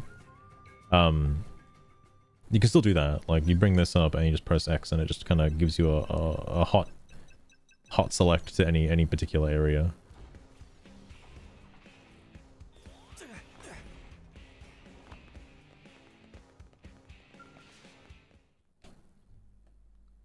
I also don't know if there's a way to increase scale refuel speed while in LA. I don't think there is. It would be useful if there was, though. It's just crazy to me that it's faster outside of New LA. Like, I just want to park my skull just outside of the walls. We'll take what we can get. You have my thanks. They're an exceptionally proud people. If we can forge an alliance, I'm certain they'll be friends we can trust. Now remember that. And should the day come, I'd like you to serve as ambassador. My pleasure. I think the reason why I was confusing this one with the Nagi time one is I'm confusing that guy with Nagi. He's like the prime minister or president or some shit. Nagi's just like some guy. He's probably a little bit more than just some guy. I was not paying attention. All right, I'm sorry.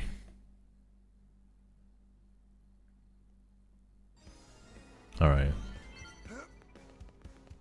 I think that's all I had to do for the story mission, right? Unless I haven't done 15% of Silverlim yet, which I'm not actually sure. Oops. Oh, 25%.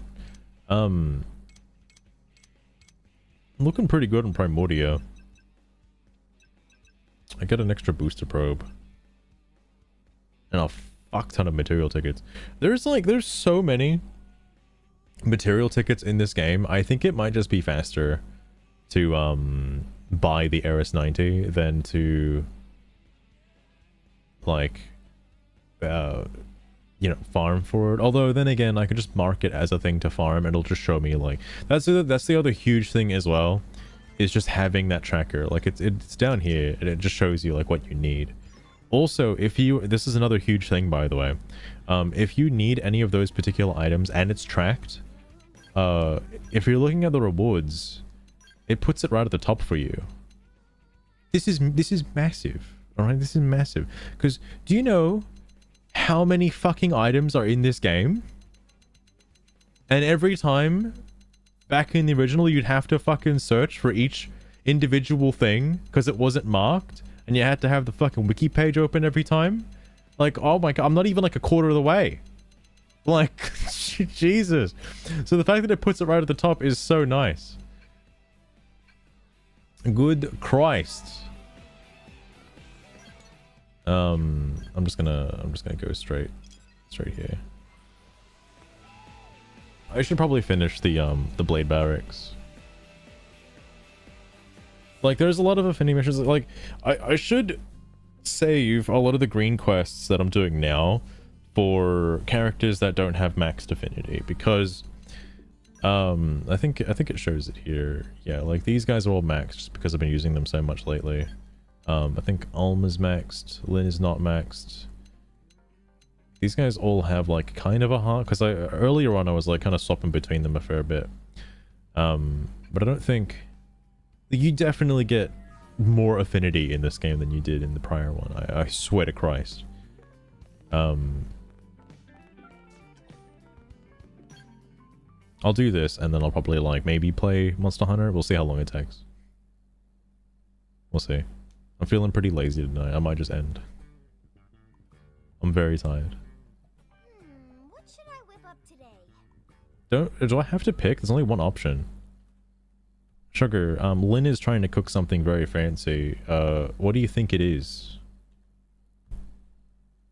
I mean, I can hover over it. I just want to know if Sugar knows what it is. Also, if she knows who Lynn is, by the way.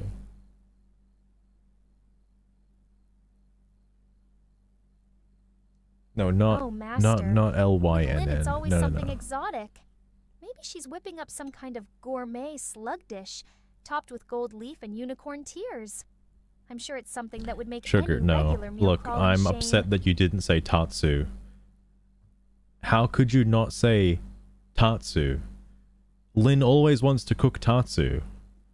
Every one of these is all trying to cook Tatsu and then never cooks Tatsu. Absolutely frustrating. It's foie gras, by the way. That is a great idea.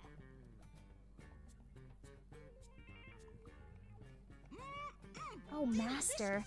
Clearly Lynn is trying to whip I up don't something think she knows. exquisite. Maybe a delicate filet mignon? Or perhaps a tantalizing truffle risotto? No. Anything's better than the usual Tatsu. Foie gras. Foie grub. Foie grub sounds No, delicious. foie grub. Maybe Tatsu tries some when Linley finished cooking. Can Tatsu help? Actually, you can. In fact, I can't make it without you. Oh, really? I just need one little favor. Of course. Tatsu is at your disposal. What can Tatsu You know, provide for Chef Linley? Your liver. what's so funny about this is the first time it happens, it's great.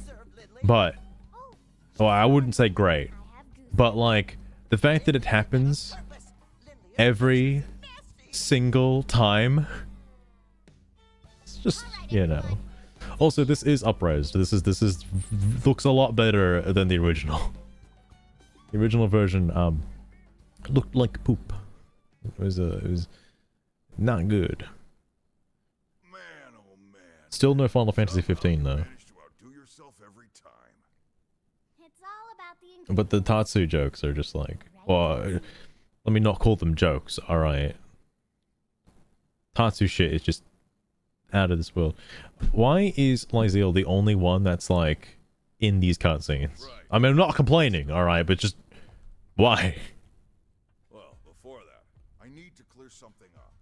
The only reason why I'm not using Alma as well is I don't particularly like Alma. I have used Alma like Bogus life hold lead. a billion times, both playing this game for the first time, streaming it again. I've used Alma all the time, and Lynn. I want to use other characters, and there's, you know, there's so many other characters in this game, and I think the benefit of being able to like swap them out at will at any point is really nice. It also gives a lot of characters in the spotlight, and with how quickly everybody gains ranks and stuff like that, you can just kind of keep swapping them in and out. It's a lot similar to what's that game, Chrono Cross, I think it is, where it has like a bunch of party members, and like kind of the cool thing is just swapping them in and out whenever, and just like getting different, you know, build combinations and stuff. That's kind of similar with this one. They just give you so many party members. Like all the other games had like 6. or you'll be seasoned by breakfast. I can't speak so much for Tatsu has a point, though. I can't speak so much for Low on mistakes, Commander. Xenoblade Chronicles 3, because I like that, Mistakes to begin with. like I don't know. Oh yeah, agree, sure, why not? But No buts about it, sir. Because it kind of has this aspect of where you can swap in an extra party member. Like you have your main 6, right, that are with you at all times and are always out and always talking, plus you get like a little bonus captain character that you can swap in and out, and there's a fuck ton of them. All right, there's just shitloads. And they keep adding more in DLC, so like, I mean, it's cool. Maybe I probably will stream Xenoblade Chronicles 3 at one point. Just be warned, I'm not a particular fan of Xenoblade Chronicles 3. I like 1, I like 2 a lot more than 1. I'm a big fan of 2. Don't like.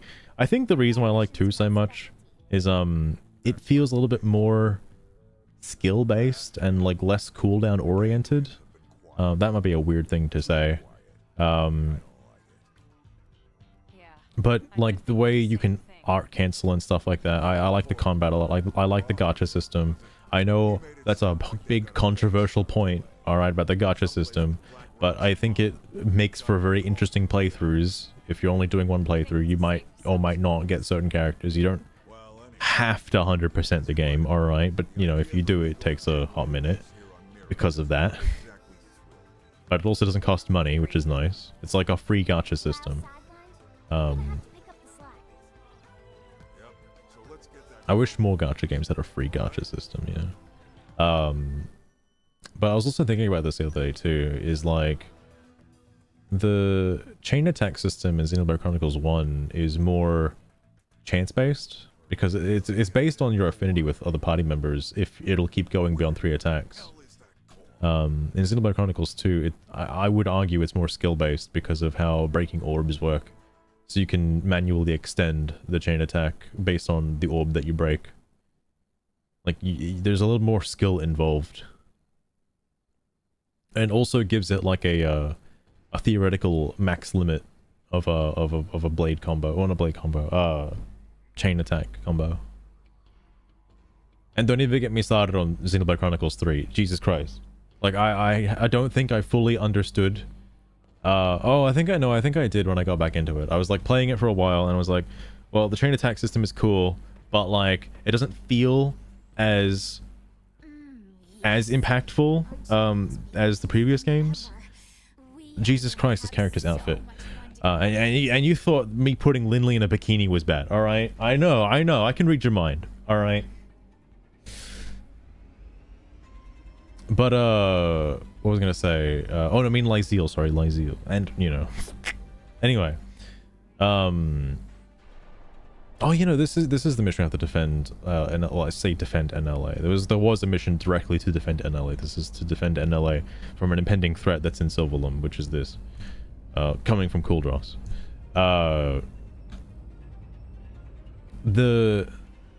Like, I sort of understood how the party attack system worked in fucking, oh my god,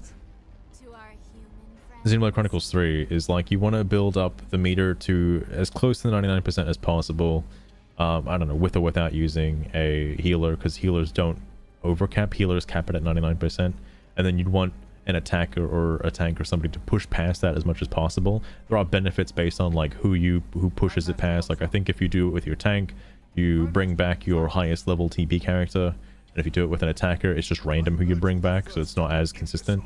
And then if you manage to use 2 different characters that have a Mobius move, you can do the Mobius encounter, and then it gives you an extra turn of allowing to do more crazy shit.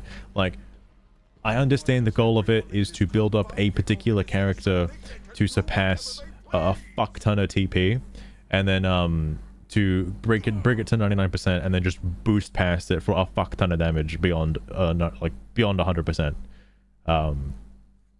I personally don't like it as much, and I don't know if the Mobius system is like, I don't think it's supposed to be like Overdrive, like when you fuse with your counterpart and whatever, and you become the cool guy for like a little bit. This is like huge spoilers, by the way. I don't know how crucial it is to the story, but like you fuse with your counterpart, and you become like the super, you know, basically this, if you're wondering, like a mech for like a short duration of time. I never fully understood how to utilize that correctly. There are ways to use it properly, I just don't think I ever figured it out. That's something I would want to do on a replay, is to learn that, because it is very useful, and it is useful for chain attacks as well, but I'm really bad at it. That's about it. The other thing is like also assigning classes. Like, holy shit, this is gonna turn into a Xenoblade Chronicles 3 rant in a second. I don't mind the class system. The thing I mind about it is you can't level past level 10. And once you get to level 10 on a character, there's almost zero reason to keep them on that class, because if you keep them on it, you're just wasting class XP by having them kill stuff while at level 10. And I hate that, because they should have hidden this for like a later point in the game, but you can see it on the class select screen that there are skills to learn past level 10 up to level 20, and some of those are pretty useful and would be great, because when you mix and match classes, you can bring back the skills that you've learned from that class to a different class, so you can pretty much generate your own kind of build. That's cool. Problem is, there are certain skills I would like to learn at level 20, and it feels really wrong that it just kind of punishes you for keeping them at level 10. I know the game, like, because it has so many different classes, it obviously incentivizes you to keep switching whenever you get the opportunity. I don't like that, because it keeps making me change my build every like fucking 5 minutes, because like you get so used to some character being a fucking an attacker, and then suddenly they're no longer an attacker, they're gonna be a healer, and you just play as somebody else. Like, it's, I don't know, I'm not a particular fan of that. I don't like that part of the system. I don't mind the job system, I think it's okay, but I don't like having to constantly swap every fucking 5 minutes. Because they cap out so fast. Is this underneath the area? Where the fuck is this?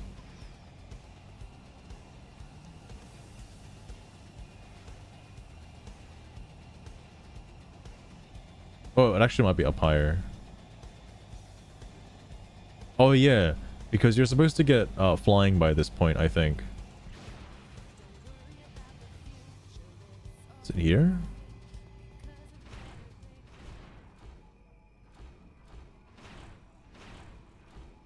Zorai. Hi community, waving hand emoji. Yep, If you are looking for a team, I'm hiring 2 players, handshake emoji, Oh my God. diamond, minimum, master, preferred, handshake emoji, gemstone emoji, duelist cup March 2025. No, that's not first real. stage That's validated not preferred, real. gemstone emoji, envelope with arrow emoji, private message for more infos, envelope with arrow emoji. That's alright. That's not a real. That's not a real post. All right, that doesn't exist. That can't hurt me. Is Lindley serious? Friends want to go stitch up every probe on all of Now where's Lysiel? All right. Now where are they? I want them in this scene. Wow, is alright. That got auto modded. Zorai is saying bad words about Australia. Sugar, can you correct him? Can you tell him how great Australia is for me? I can't take this abuse. Twitch isn't doing anything about it. Just hates Australians. Zorai, No, you're the one Sugar. always on about how you've never even seen a kangaroo. You can't just go around bashing a whole damn continent. At least get your facts right. At least get your facts right. Fuck. Yeah, what did Australia do to you, Zorai?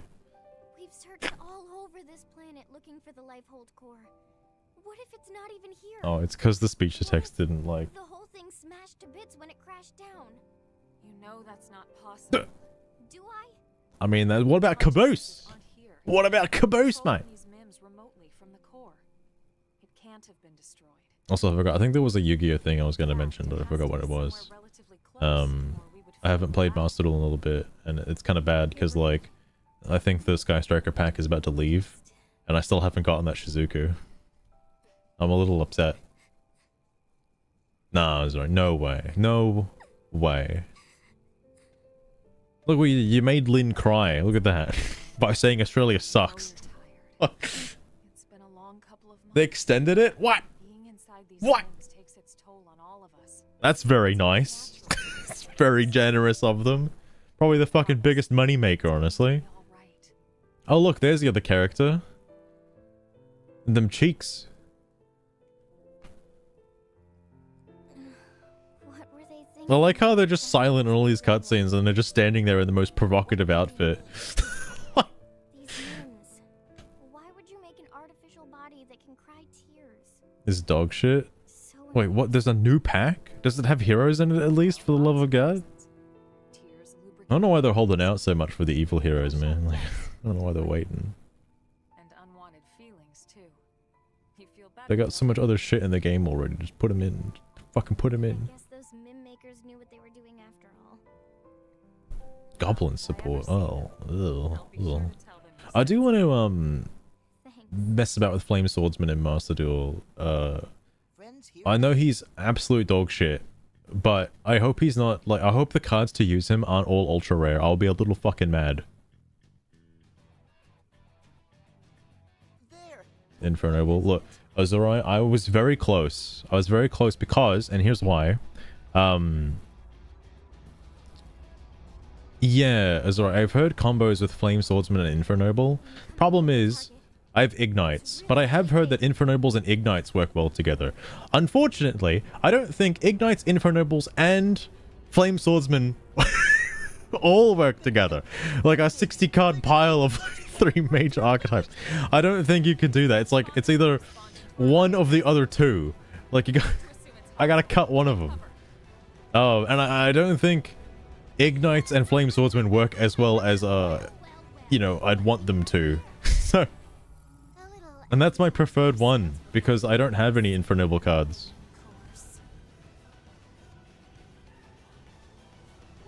Through engines like that. Something I should get my hands on in real life. I already ordered like so many cards earlier in the week, but I need to get Durandal and I think Flint Lady, and there's like another level 1 like Infernoble card that you can summon because it's a Fire Warrior or some shit. I totally didn't realize what the fuck the quest was, by the way. Like, I don't know why we're up here crying, but now we're gonna go do stuff. Right out of the sky. Azura, stop gooning to the character on screen, please.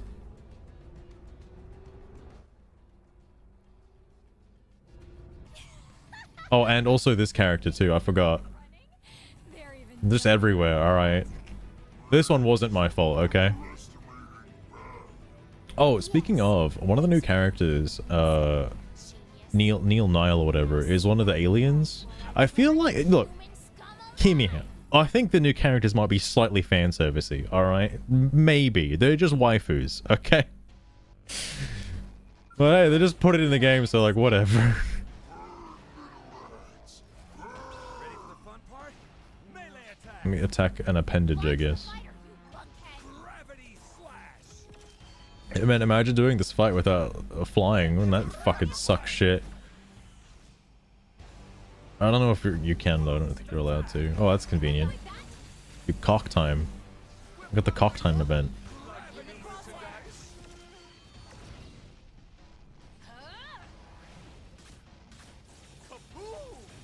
I don't think there's any real reason to like try and catch up with it. I can hit it from like a billion miles away. Yes. Now triple them. Look at that. Work like a charm. I'm trying, Jesus. Now topple them with some gunfire.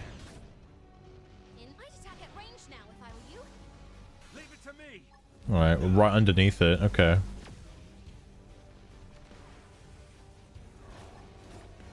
This still counts as being in front of it, which is a bit silly. Gravity slash.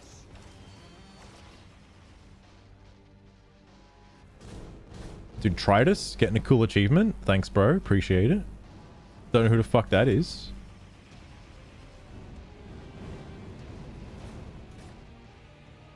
I think I remember doing this fight at one point and like my skulls were like low on fuel or some shit.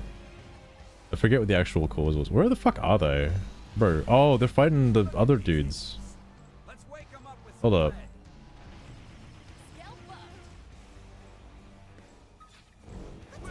Why are you guys fighting this thing? Please. Wow, I totally whiffed that. Set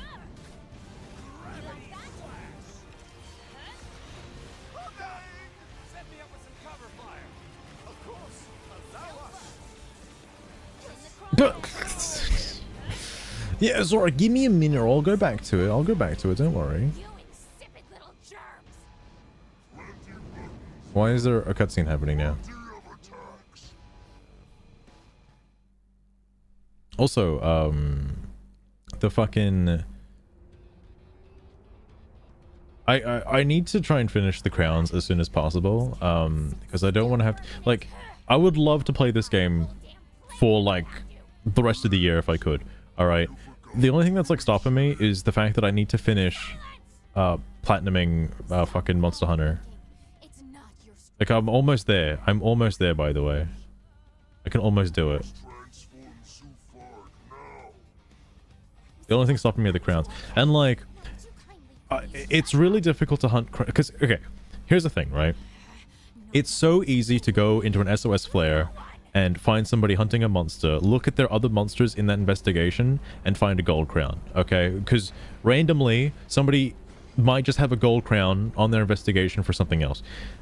Problem, usually these people aren't speaking English, and it's really difficult to communicate to them that, like, hey, could we please go hunt this other monster? It is a gold crown, please. I sort of found a way to circumvent it, which is you can just like disconnect the internet and then you're locked into that investigation until you finish it. Problem with that is 9 times out of 10, unless, because I don't think it powers down the monster I if you got do a it that gold way. crown for you right here in my pants. Oh my Fucking god. weeb. It's alright, fuck yeah. I need that gold cock ring crown. But there's no way to like... Maybe I'm just unlucky, maybe I'm just not doing enough DPS, but like I swear to god, the several times it has happened, the monster always seems to leave, despite me putting like a lot of effort into killing it. It just walks away as if nothing ever happened. It is massively annoying. So it only really works if like, you know, the person who started the quest actually like, you know, knows that it's there and like helps. But, you know, the fucking Monster Hunter community is so single brain celled that like they're not gonna fucking do that. Also, Asmundus is still hurting a little bit, actually. That's not very good. Aren't there any better weapons? Somebody else already got that? Wait, no, what? Nice electric field. I mean, even if...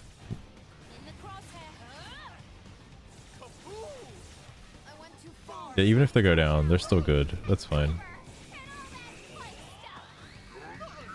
I don't have a green art. That's the problem.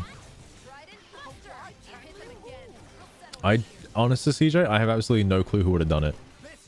I have zero clue.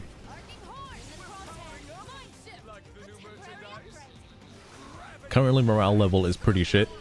Morale needs to improve, preferably. Whoa. How did he get a full heal just then?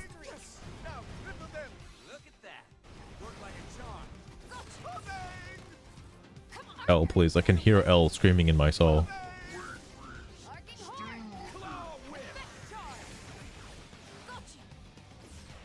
Kind of waiting for, like, either overdrive or, like, something. I can't use that.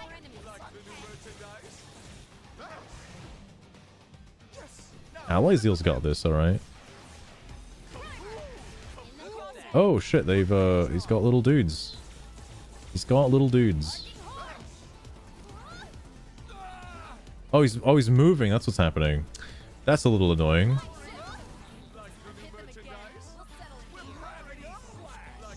Oh, fucking activated like the longest animation. Yep, I figured that was gonna happen.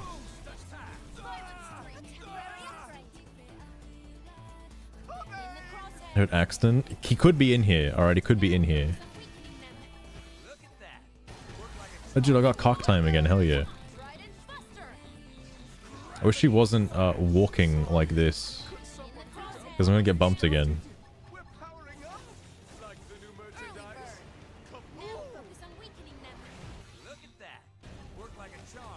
I'm surprised I still have 3 mechs alive. Oh, I can't just keep using the same fucking art over and over again, guys. Please. Said, look at that. It has to be L. L's the only other male character in the party right now, aside from my own character.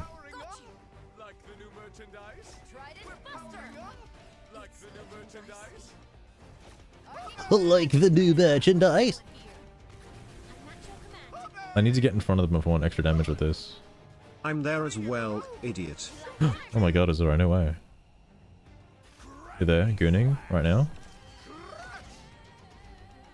Dude, I like this skull because it's got a cool katana, alright? I heard they just recently got banned in Europe. Sucks to be an European and a weeb. Oh, Lysil's dead. Well, fuck. That's not good. I think it's Lyzel. I keep saying Lysil because of fucking, oh, do cock time. Because of, whatchamacallit, Baldur's Gate. Yeah, that game. I think, it just summoned more dudes, by the way. It did.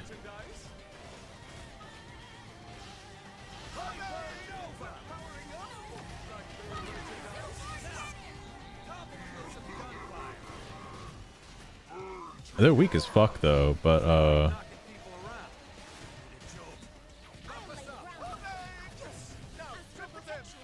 no, crippled him. Oh, Neil Nile also fell out of the skull as well. That could be a problem. So Lao, I took Lao off the team because I learned that there were new party members exclusive to this game. That's who's mainly in the party except for L. L's the only, like, you know, returning character, right? Oh, I actually have an appendage that's been destroyed. Uh-oh. That's like fucking never happened before. Oh, okay. Oh, fuck me dead. This could be bad.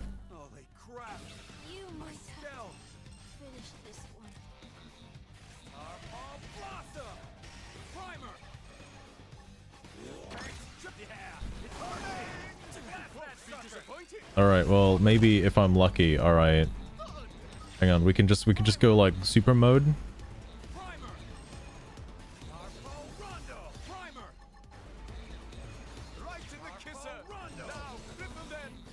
Hold up, hold up. I'm focusing. Hell, please. We're powering up. Like the new merchandise. Primer. Sliding flicker. Primer. Oh, I am loving this. Buff us up. Ready to go. Sliding Oh shit. flicker. Primer. Primer. It's not over until the fat baby sings. I don't know if that was good enough. I probably shouldn't have done that. No! That was bullshit.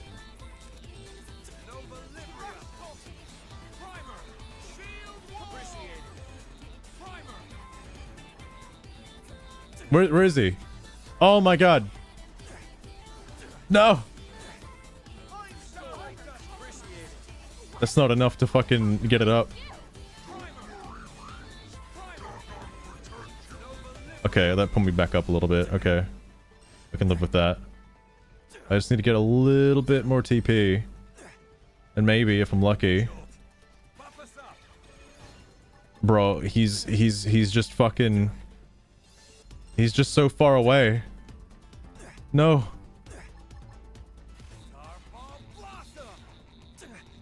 No, please, just one rondo. No! One fucking rondo would have been enough.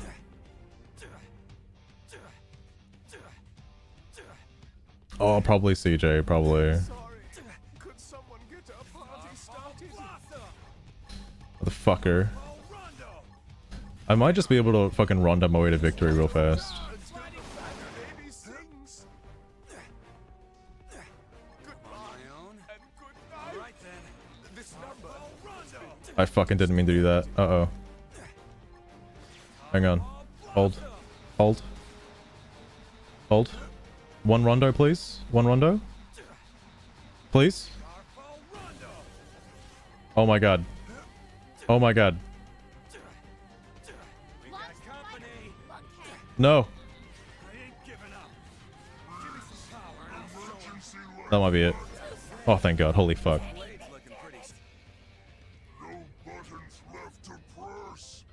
If I just got that rondo off earlier in overdrive, it would have been over. I didn't have to be so stressful.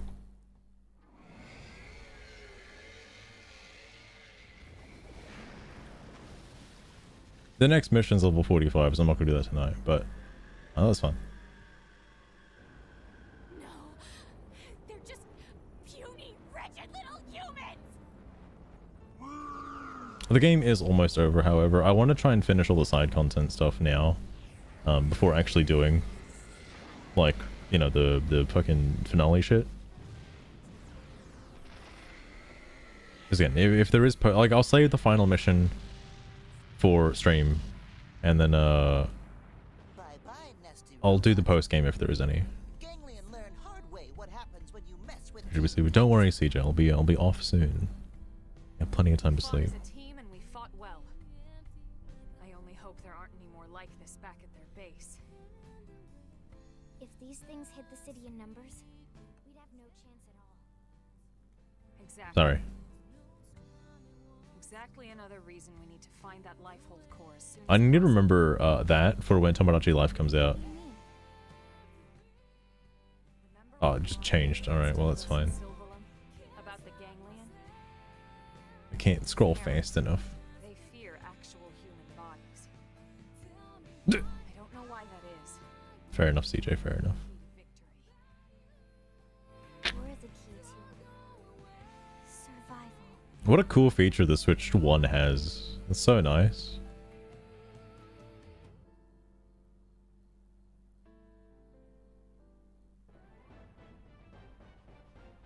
Fuel recovery probe. Oh, hey, I wanted that.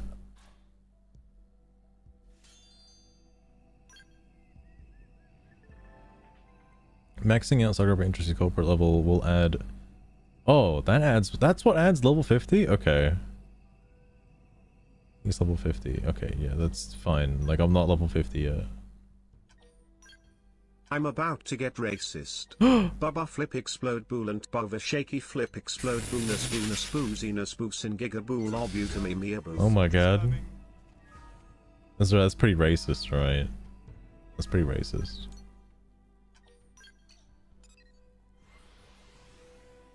Also about the skull insurance stuff. They're all back. Nobody used anything. That one that I'm missing is from before when I mentioned the thing. Oh, I wonder if that point attack is like a trial mode thing. Oh yeah, also, hot damn.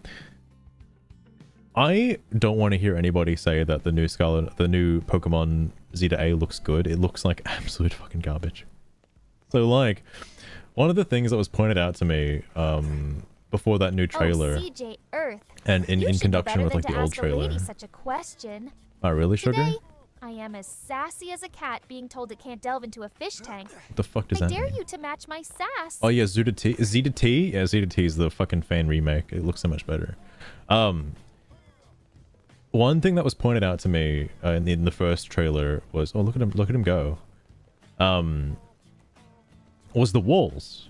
Apparently all of the walls are just flat surfaces with JPEGs are what looks like a better wall slapped onto them. And during that second trailer, I couldn't stop looking at them. It's just flat walls with balconies painted on. And I'm like, you gotta be joking, right? Like, you gotta be actually joking. That's literally what it is. It's just fucking JPEG walls that aren't real. Like once you see it, you can't unsee it, and the game just looks fucking awful. Like, the only thing that looks cool is the combat, and like even then, I don't think the combat is enough to justify getting the new Pokemon game for me. Like, Legends actually looked somewhat different, like Legends Arceus. That looked genuinely different. And I prefer that. This new one, Legends Arceus, or Legends Zeta A, you know. Look, here's my hot take, right? How hard is it to just have a Pokemon game that, you know, looks like this? You like walk out and I don't know, there's just like a fucking Pikachu and like a Snorlax and like a Skarmory just like hanging around. Like, why is that like so difficult? Why can't we have that? You know? Like, oh look, it's a fucking Rattata over here. Level 5 Rattata, no way. It's like that kind of shit. Like, why? Where the fuck? Why can't we have that? Since Black and White 2. Black and White 2 was probably the last good one. I'm so upset I missed my copy of Black and White 2. Been shit ever since Platinum. I would argue Black and White is probably the last one that actually looked like, well, not just looked good, but like had good content in it. Like had a lot to do. Then it was just kind of fucking bad. Oh, CJ, you just I keep zooming in on it during all the cutscenes. You mean that one? You talking about the fucking waifu character? There was oh look, somebody's reduced to 10%. I just said it before, but okay. I don't know why, but the armor in this game looks fucking slutty as hell. Like even the formal suit attire. Like, yeah, formal suit attire? Yeah, alright. Alright. That's the new character, by the way. That's Neil Nile. I actually haven't, like, looked at the characters yet. There is one more. I think he's a male character, which means I'm not gonna get him. I'm kidding, of course. But, there's another one, that I don't have yet. Actually, did any of those become available? Yes, actually. Who's this? Spy games, prospective partners, and a challenger approaches. Who? This might be... No, oh, yeah, okay. I think this is the... I want to say, quote-unquote, this is the new guy. He's actually a returning guy. This is the... So there was like a falling out between the lion people and the ganglion or whatever. But the lion guy, the main lion guy, is now recruitable in this game. For some reason. I'm sure it's explained during his cutscene intro, but yeah, he's now recruitable in this particular game. That's the third one.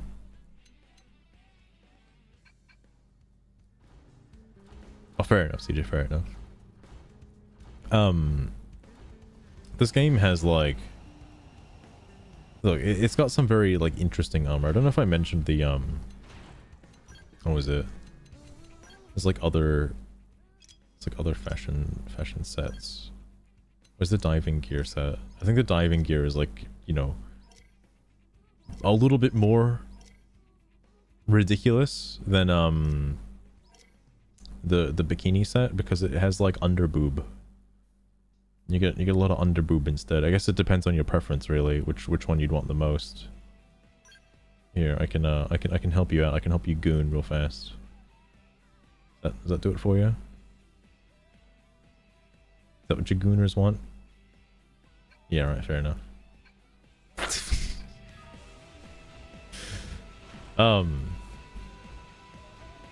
You know why that's in the game. It's obviously for fan service. 100%. I'm not complaining.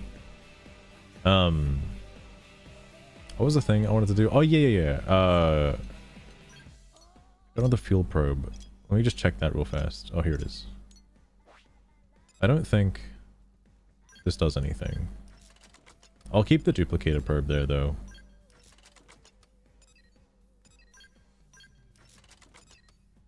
Because I think the only thing that does matter is the combat support rating. I think that's the only thing.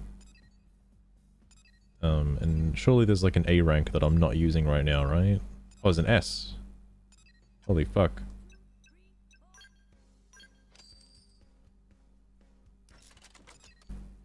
Ooh, Gunner armor. Oh, 100%. Oh, actually, CJ, I don't know if I can preview it.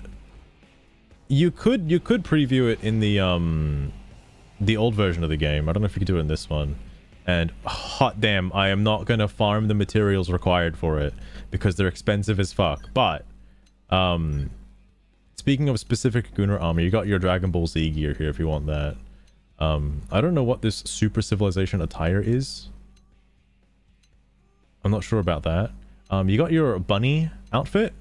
You know, your cliche like scandalous bunny outfit. All right. There's also, you know, the bunny bottoms, and there's like a full body suit, like a leotard bunny suit. If if you really wanted it, all right. If you really wanted it, it's there.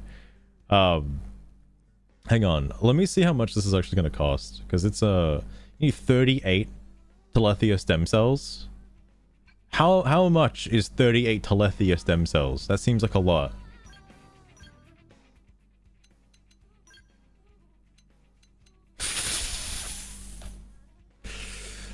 It's gonna take a little bit of farming, alright? I can only afford 2. And I need 38. Alright. And they come from the Telethia. You know, the fucking Telethia that's all the way up here, that's level 99. Only real gamers get that armor set, let me tell you. Alright? Only real gamers.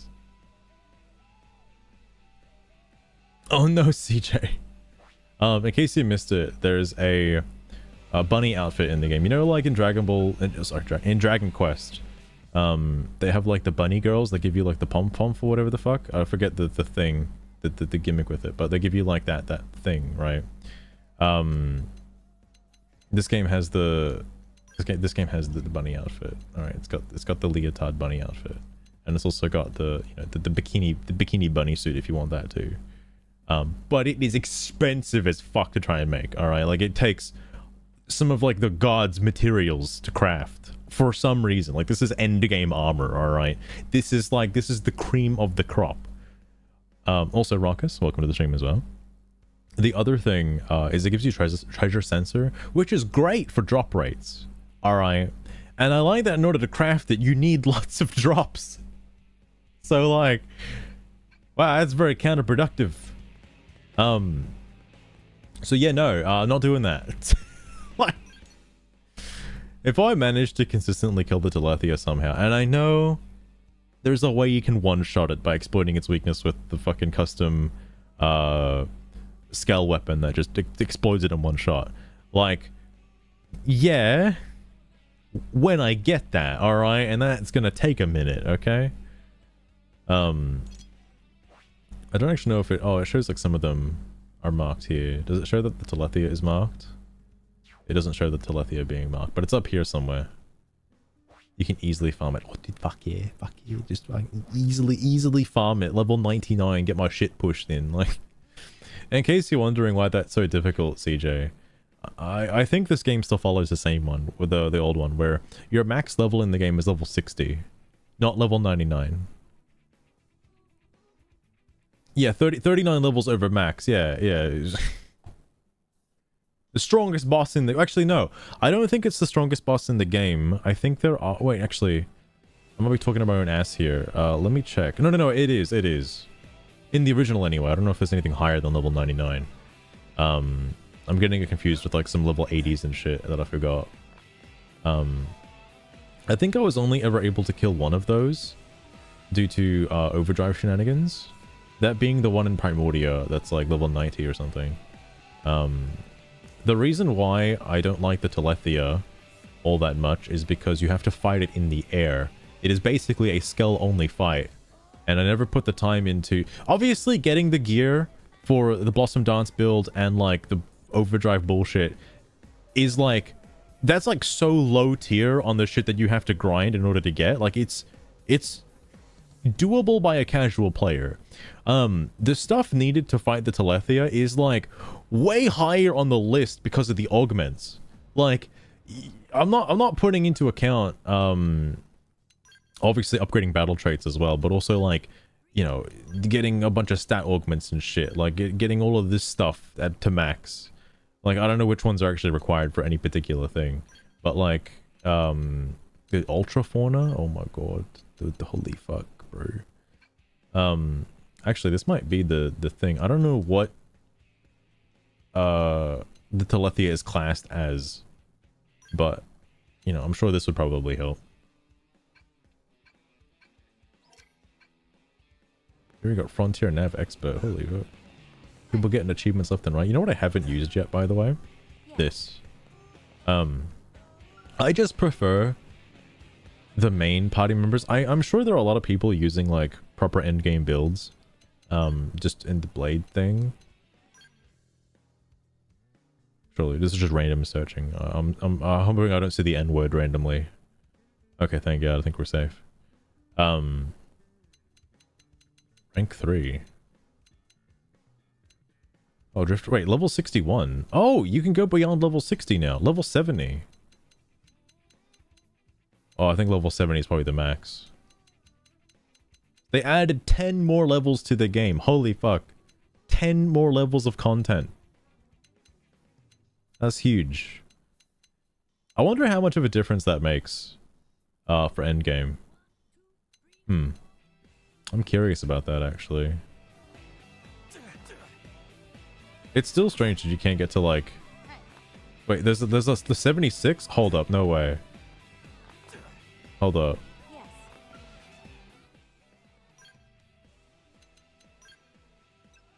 No way. No shot.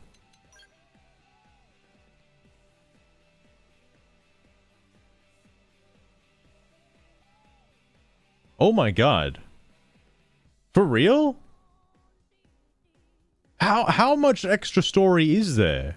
Cost per hour, by the way. Fuck me dead. How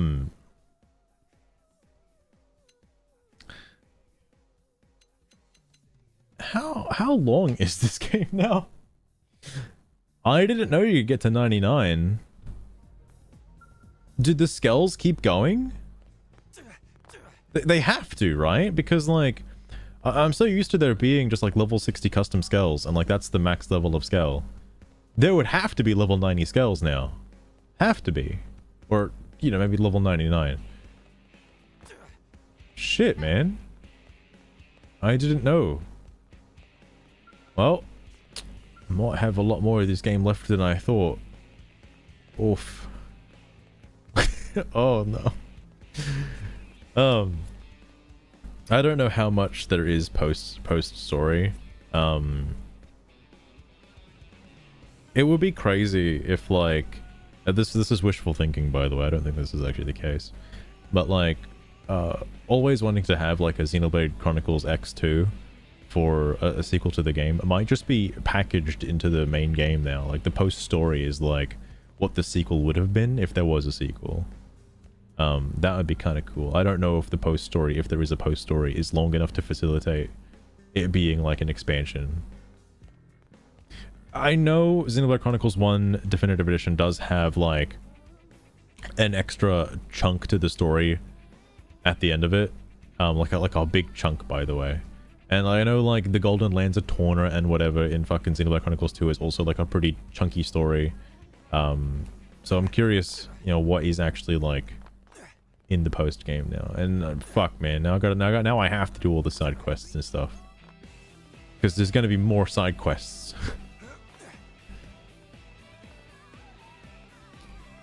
But hot damn, that's all I wanted to do for now anyway. I don't think there's much else I got. Oh yeah, I guess I can do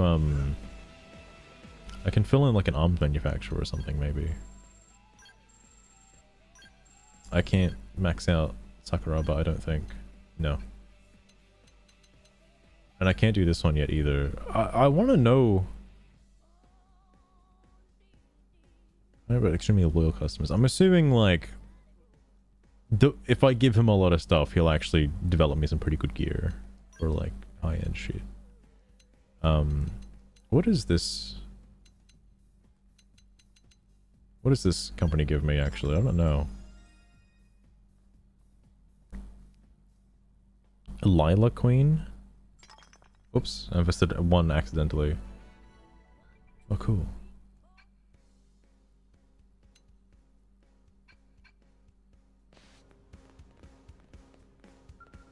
Isn't, oh, it's probably a version of this one. It is a medium scale. I think medium scales are okay.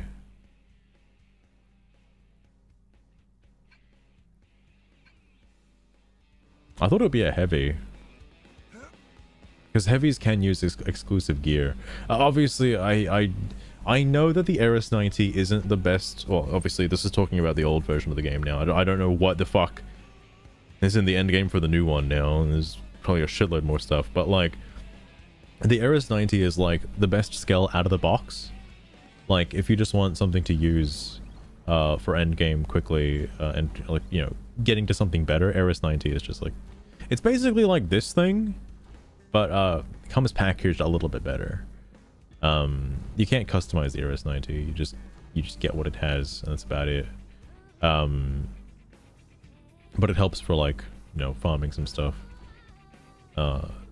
Any of the custom build skills I think are automatically better than the Eris 90, just because of like the shit you have to do to get them in the first place. Unlocked after chapter 12. I wonder what level it is, because oh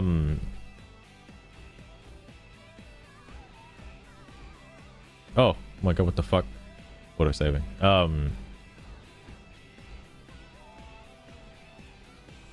Yeah, I don't know. That'll be interesting. By the way, this is something that was in the base game. I just never knew about it. This, where you can expand augment slots and get more open slots on your equipment. That's a little bit useful, isn't it? It comes from a fucking green quest. Not an affinity mission. No, just a random ass green quest. So like, yeah, it was probably a little important. Just a little bit. It's tankier than heavy skills. That might be due to actually,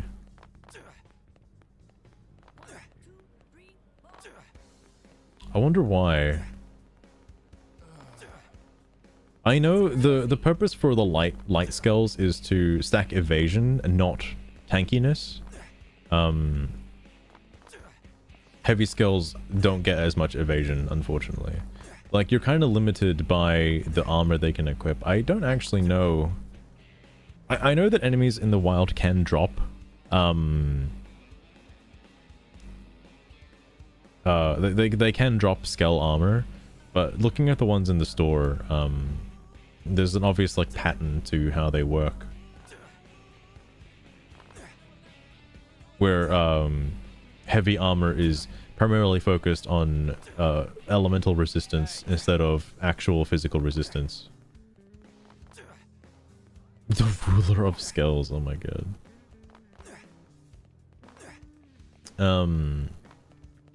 I think that's all I really wanted to do for now. This new skull is kind of fun. I like it a little bit. I like that it has a fancy sword on it. That's about it. Makes sense, indeed.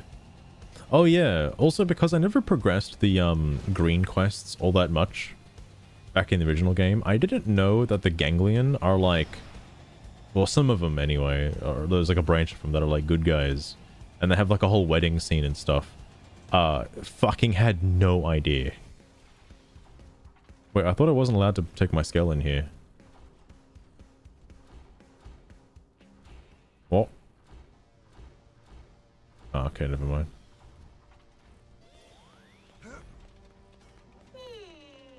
Yeah, they're just chilling out. Just hanging out. I had no idea about that. Again, like, playing the original, all I did was like the main story and then just like grind for like endgame shit and like that was it. Because it's not purple. I mean, you can customize the colors to be whatever you want it to be. That's why all the Easter Burnies look a little different. Otherwise, they'd look like the stock standard fucking scales from the shop. Something else I haven't unlocked yet, and I know it exists, is also this is new, by the way.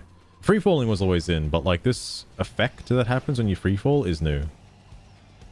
There's like a quest down here somewhere. I don't know where or when it appears. It might be post story, but you can like customize your character appearance. You know, you can change gender if you want and all that and all that stuff. You know, it's all down there. So you're never really committed to like what your character looks like. If you want to just change them like halfway through the game, you can. Although that might be post story. It's not an addiction. It's not an addiction, I swear. It's not. Something else I also noticed too, there was like this guy who was gushing about Xenoblade Chronicles X, and I was like, I was curious, I looked at the video, and he brings up a good point. The way the terrain, I like how the fucking characters keep getting in my fucking way. The way the terrain fades into the skybox is pretty interesting. Keeps your eyes like kind of looking at stuff. And that it's not flat. Like unless you're obviously looking at the flat horizon with nothing behind it. But if there's something behind it, you're like, there's stuff. There's like stuff out there that you're looking at, and that's interesting to me. Because I never thought about it before, but in comparison to something like Scarlet and Violet, it is flat. What? Dude, I wish my dream in life is to hopefully have a Pokemon game that is made by Monolith Soft. That's my like #1. I wish I see that before I die, you know. Hugo, hold on. Let me try and remove the space real fast. Hang on, Hugo. Hold up.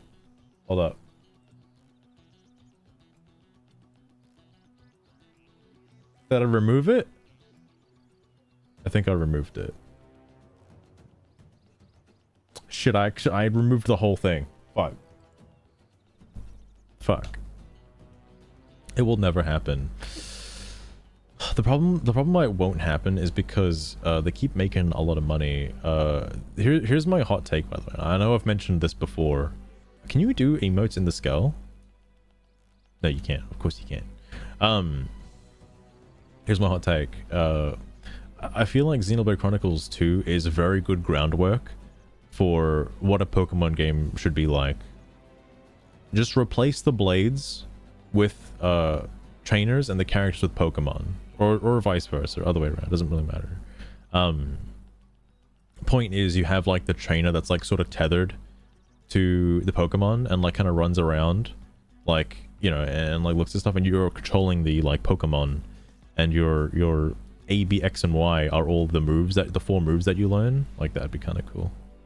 Just saying, that'd be kind of cool. And imagine like a world, the Pokemon world that you can just kind of freely explore. Like, imagine if this was fucking Paldea, dude. Imagine, bro.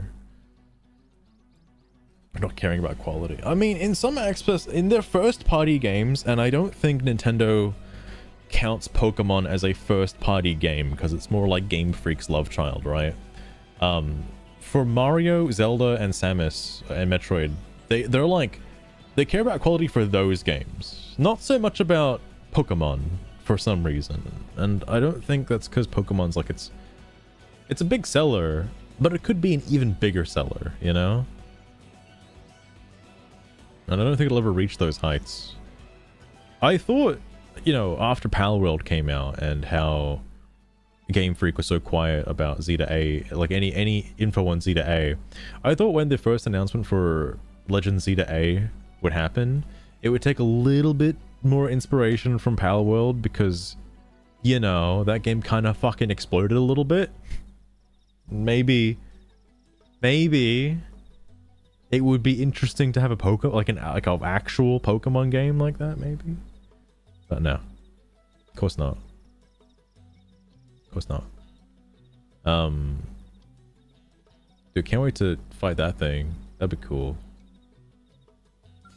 Oh, you can actually target stuff from this fucking distance. That's a little ridiculous. No, actually, hang on, let me ask Sugar, hold up. Sugar, do you think it would be a good idea if Monolith Soft made a Pokemon game instead of Game Freak? What's your opinion on that?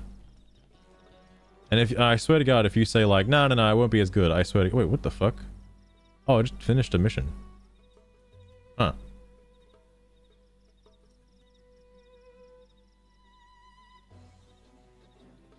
What? Sugar, don't say the word sugar, that's just weird. Also, you're not talking again for some reason. What the hell? Wait, hang on.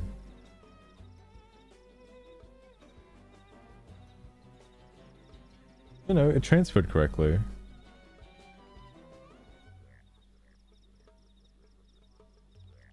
What? No, Sugar, I mean the company. Do you know the company behind Xenoblade Chronicles? Like, imagine if they made a Pokemon game. What's your opinion on that? That's what I'm trying to talk about. Not whatever the fuck you interpreted that as.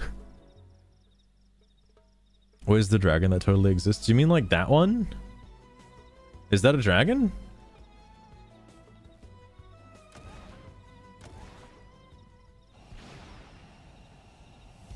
I don't know why Sugar's not speaking, by the way. Hang on. Is she like fucked? What's going on here?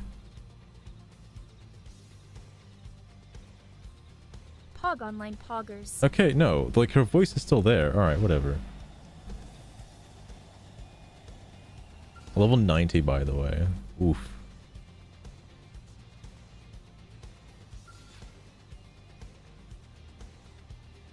Yeah, like, no, I don't think I can kill that right now. Yeah, just a thought. Also, what did she say?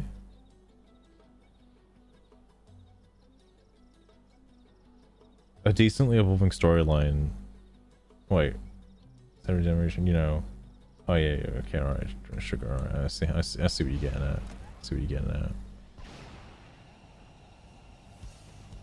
Asian dragon. I think there's a lot of secret bosses I'm unaware of. The only one I know about is the one that gives you the weapon for the... Well, actually, now that I think about it, I think the Blossom Dance build is like kind of outdated if you can get to level 99 now. Like, what's the crazy shit now that you could get at level 99? Like, that's fucking insane. I have faith. You know, assuming... I actually don't know how Ghost Walker works, but imagine if Ghost Walker was enough to actually kill it. Oh. And also, I'm really curious to see how the stats end up looking. Once you get to like... once you get to fucking level 99. Because I thought the stats were looking pretty crazy, and the damage numbers as well were looking pretty crazy at level 60. Like, the Blossom Dance build, you can pull off like millions of damage with overdrive. Like, millions and billions, right? Like shitloads. How much could you do now with 49 extra levels? Oh, sorry, 39 extra levels, my bad. Like, I wonder how much you're capable of. Seems like a lot. Also, something else I noticed as well, this was pointed out in the same video, is the repeating textures. Paldea is notorious for having like repeating textures that are way too fucking obvious, and I hate them. I actually hate them because they're so obvious. It's weird that you can't notice repeating textures in this game. There are repeating textures, but for some reason they're not as noticeable. And there was a technique for that, and I'm not sure what it is.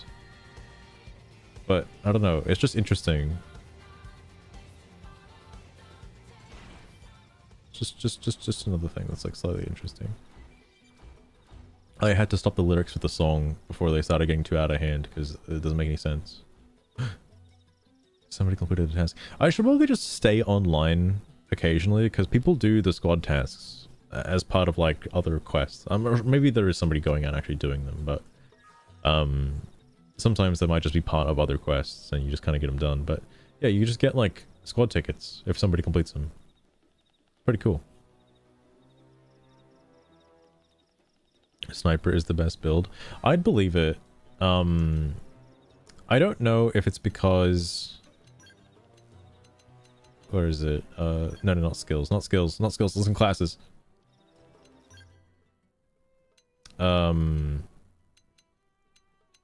Here it is. I'll show skills. Yeah, it does give this. Okay. So, I've noticed that there is a pretty fucking wacky damage build that you can do with some of the NPC characters that have this particular class.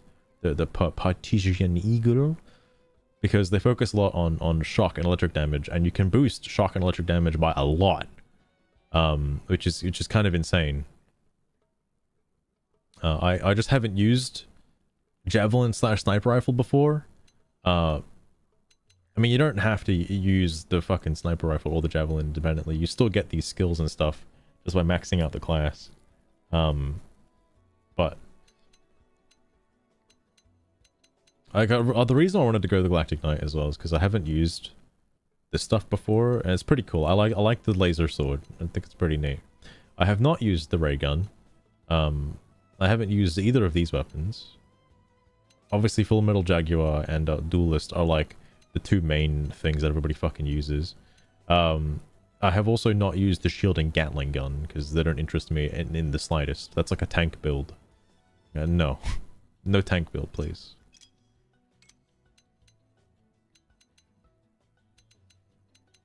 But I haven't done much regardless of that. Oh yeah, I also haven't like fucked about with my soul voices. I probably should redo this at some point again. Now that I don't think I need the TP shit as much. Because I could just get it all myself. That was mainly for like the party members to build TP faster. Anyway. I think that's all I wanted to do for now. Oh, look at that. More money, more uranium. I had like fucking 5 mil at one point, and then I just started buying mechs for everybody. And armor and weapons and shit. And I still have 3 mil. Like, I don't know what to do with the money. I'm sure the late game fucking mech's gonna cost like $4 billion or some shit. Crit damage at big numbers. That makes sense. That makes sense. I just prefer, the build that exploits overdrive. I like using overdrive so much. And having like a quick way to build TP and stay in overdrive is a lot of fun. Although, wait, what is this stuff? Why is this highlighted? Sweet Jesus, no. Oh, actually, does it show you? It's probably not going to be in here. It might be in gameplay tips. Combat? Oh. Oh, it just tells you. Steering cockpit will trigger more often. Oh, no, fuck! Skell's capabilities greatly increased using overdrive, but the exact perks are different from each Skell. Formula series skills, increased accuracy and evasion, increased critical hit chance, shorter cooldowns. Borrow. Urban series, increased damage dealt, reduced damage taken, skill appendage healing. Oh. Okay, this is the one that's the fucking skill that I'm using has. And police skills. Police. Increased melee weapon attack, skill appendage healing, reflecting physical attacks. Oh, okay.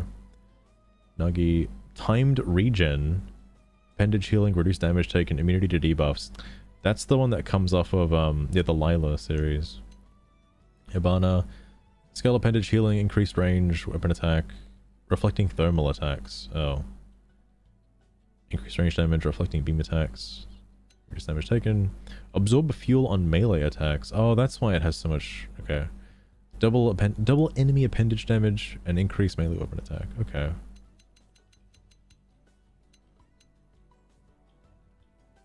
It has a fixed chance of occurring. Oh, I didn't know that. Earn more GP. Interesting. I think everything would use overdrive just because of how insane it is. Speaking of, I'm just curious if it's in here. Oh, it shows all the effects of stuff. Does it show exactly how to use overdrive? Oh, it does. It does. Oh my god. Holy fuck. Dude, I would kill to have this in the base game. Holy fuck.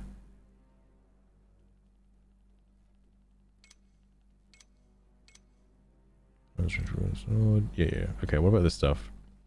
During overdrive, a gauge called a counter will appear. Raising the counter will provide you with combat bonuses, which strengthen as its value increases. One way to raise the counter is to use offensive arts of the same type in sequence, i.e. melee, orange, yellow, okay, yeah. When changing between offensive art types, e.g. melee art, range art, use a debuff, purple, or support green, or blue aura, between them to keep the counter going. The effects are: damage, increases the damage you deal. Cooldown, shortens the arc cooldown time. Resistance, reduces all enemy debuff resistance. Oh, I have not been paying attention to that, actually. Oh. Extend overdrive, extends overdrive duration by a few seconds. TP bonus, increase the amount of TP gained when attacking. During overdrive, a gauge called the counter will appear. Oh, yeah, right. Read that already. During overdrive, the color of counter display will change to match the color arts you used. Color combination. Is that on screen? Is that like on screen during overdrive? No fucking way. Certain color combinations, either blue or green, will trigger various bonus effects. If that was on screen at any point during overdrive, I'm gonna lose my goddamn mind. I'm actually gonna lose my fucking mind. Holy shit. Double count bonus, chained art increases count. Appendage damage up. Doesn't want appendage damage. Covering art. 10% for whoever completes this combo. Oh, whoever completes this combo. What does that mean? Isn't it always just the player? Debuff time extended. Yeah, experience bonus and treasure bonus. Oh no, classic experience bonus. Never mind. Party chain. At the same time, a party chain will be triggered, granting certain special effects. Transferring orders to use your party accordingly. Soul voice trigger 50%. 50 TP per hit. For party members, 50%. Oh wow, that's fucking nuts. If you rank up 3000 TP during overdrive, you can spend them to reactivate it before it comes in. Yeah, okay. That's interesting that it just straight up tells you. I'm so glad it does. Holy shit. I wish I saw that, you know, on the last stream of this. Just saying. Sorry, I like the song. But I think that's gonna have to be where I end for today. I'll come back. I'll hold off on streaming Xenoblade again until I actually get to the post game and there's new stuff. All right, because I don't want to. I'm not trying to stream the whole game again. All right, I did that before. All right. I just want to do the new stuff on stream. So I'll wait till I get to that. Granted, I technically should be showing a lot of the side quests on stream as well because they are unique and they are good and there's as much content as there was for the story. Like those random green quests, despite them not being voiced or anything like that, there is so much content to them that I have a hard time believing is just like optional shit that you don't have to do. Anyway, I'm gonna leave things there for tonight.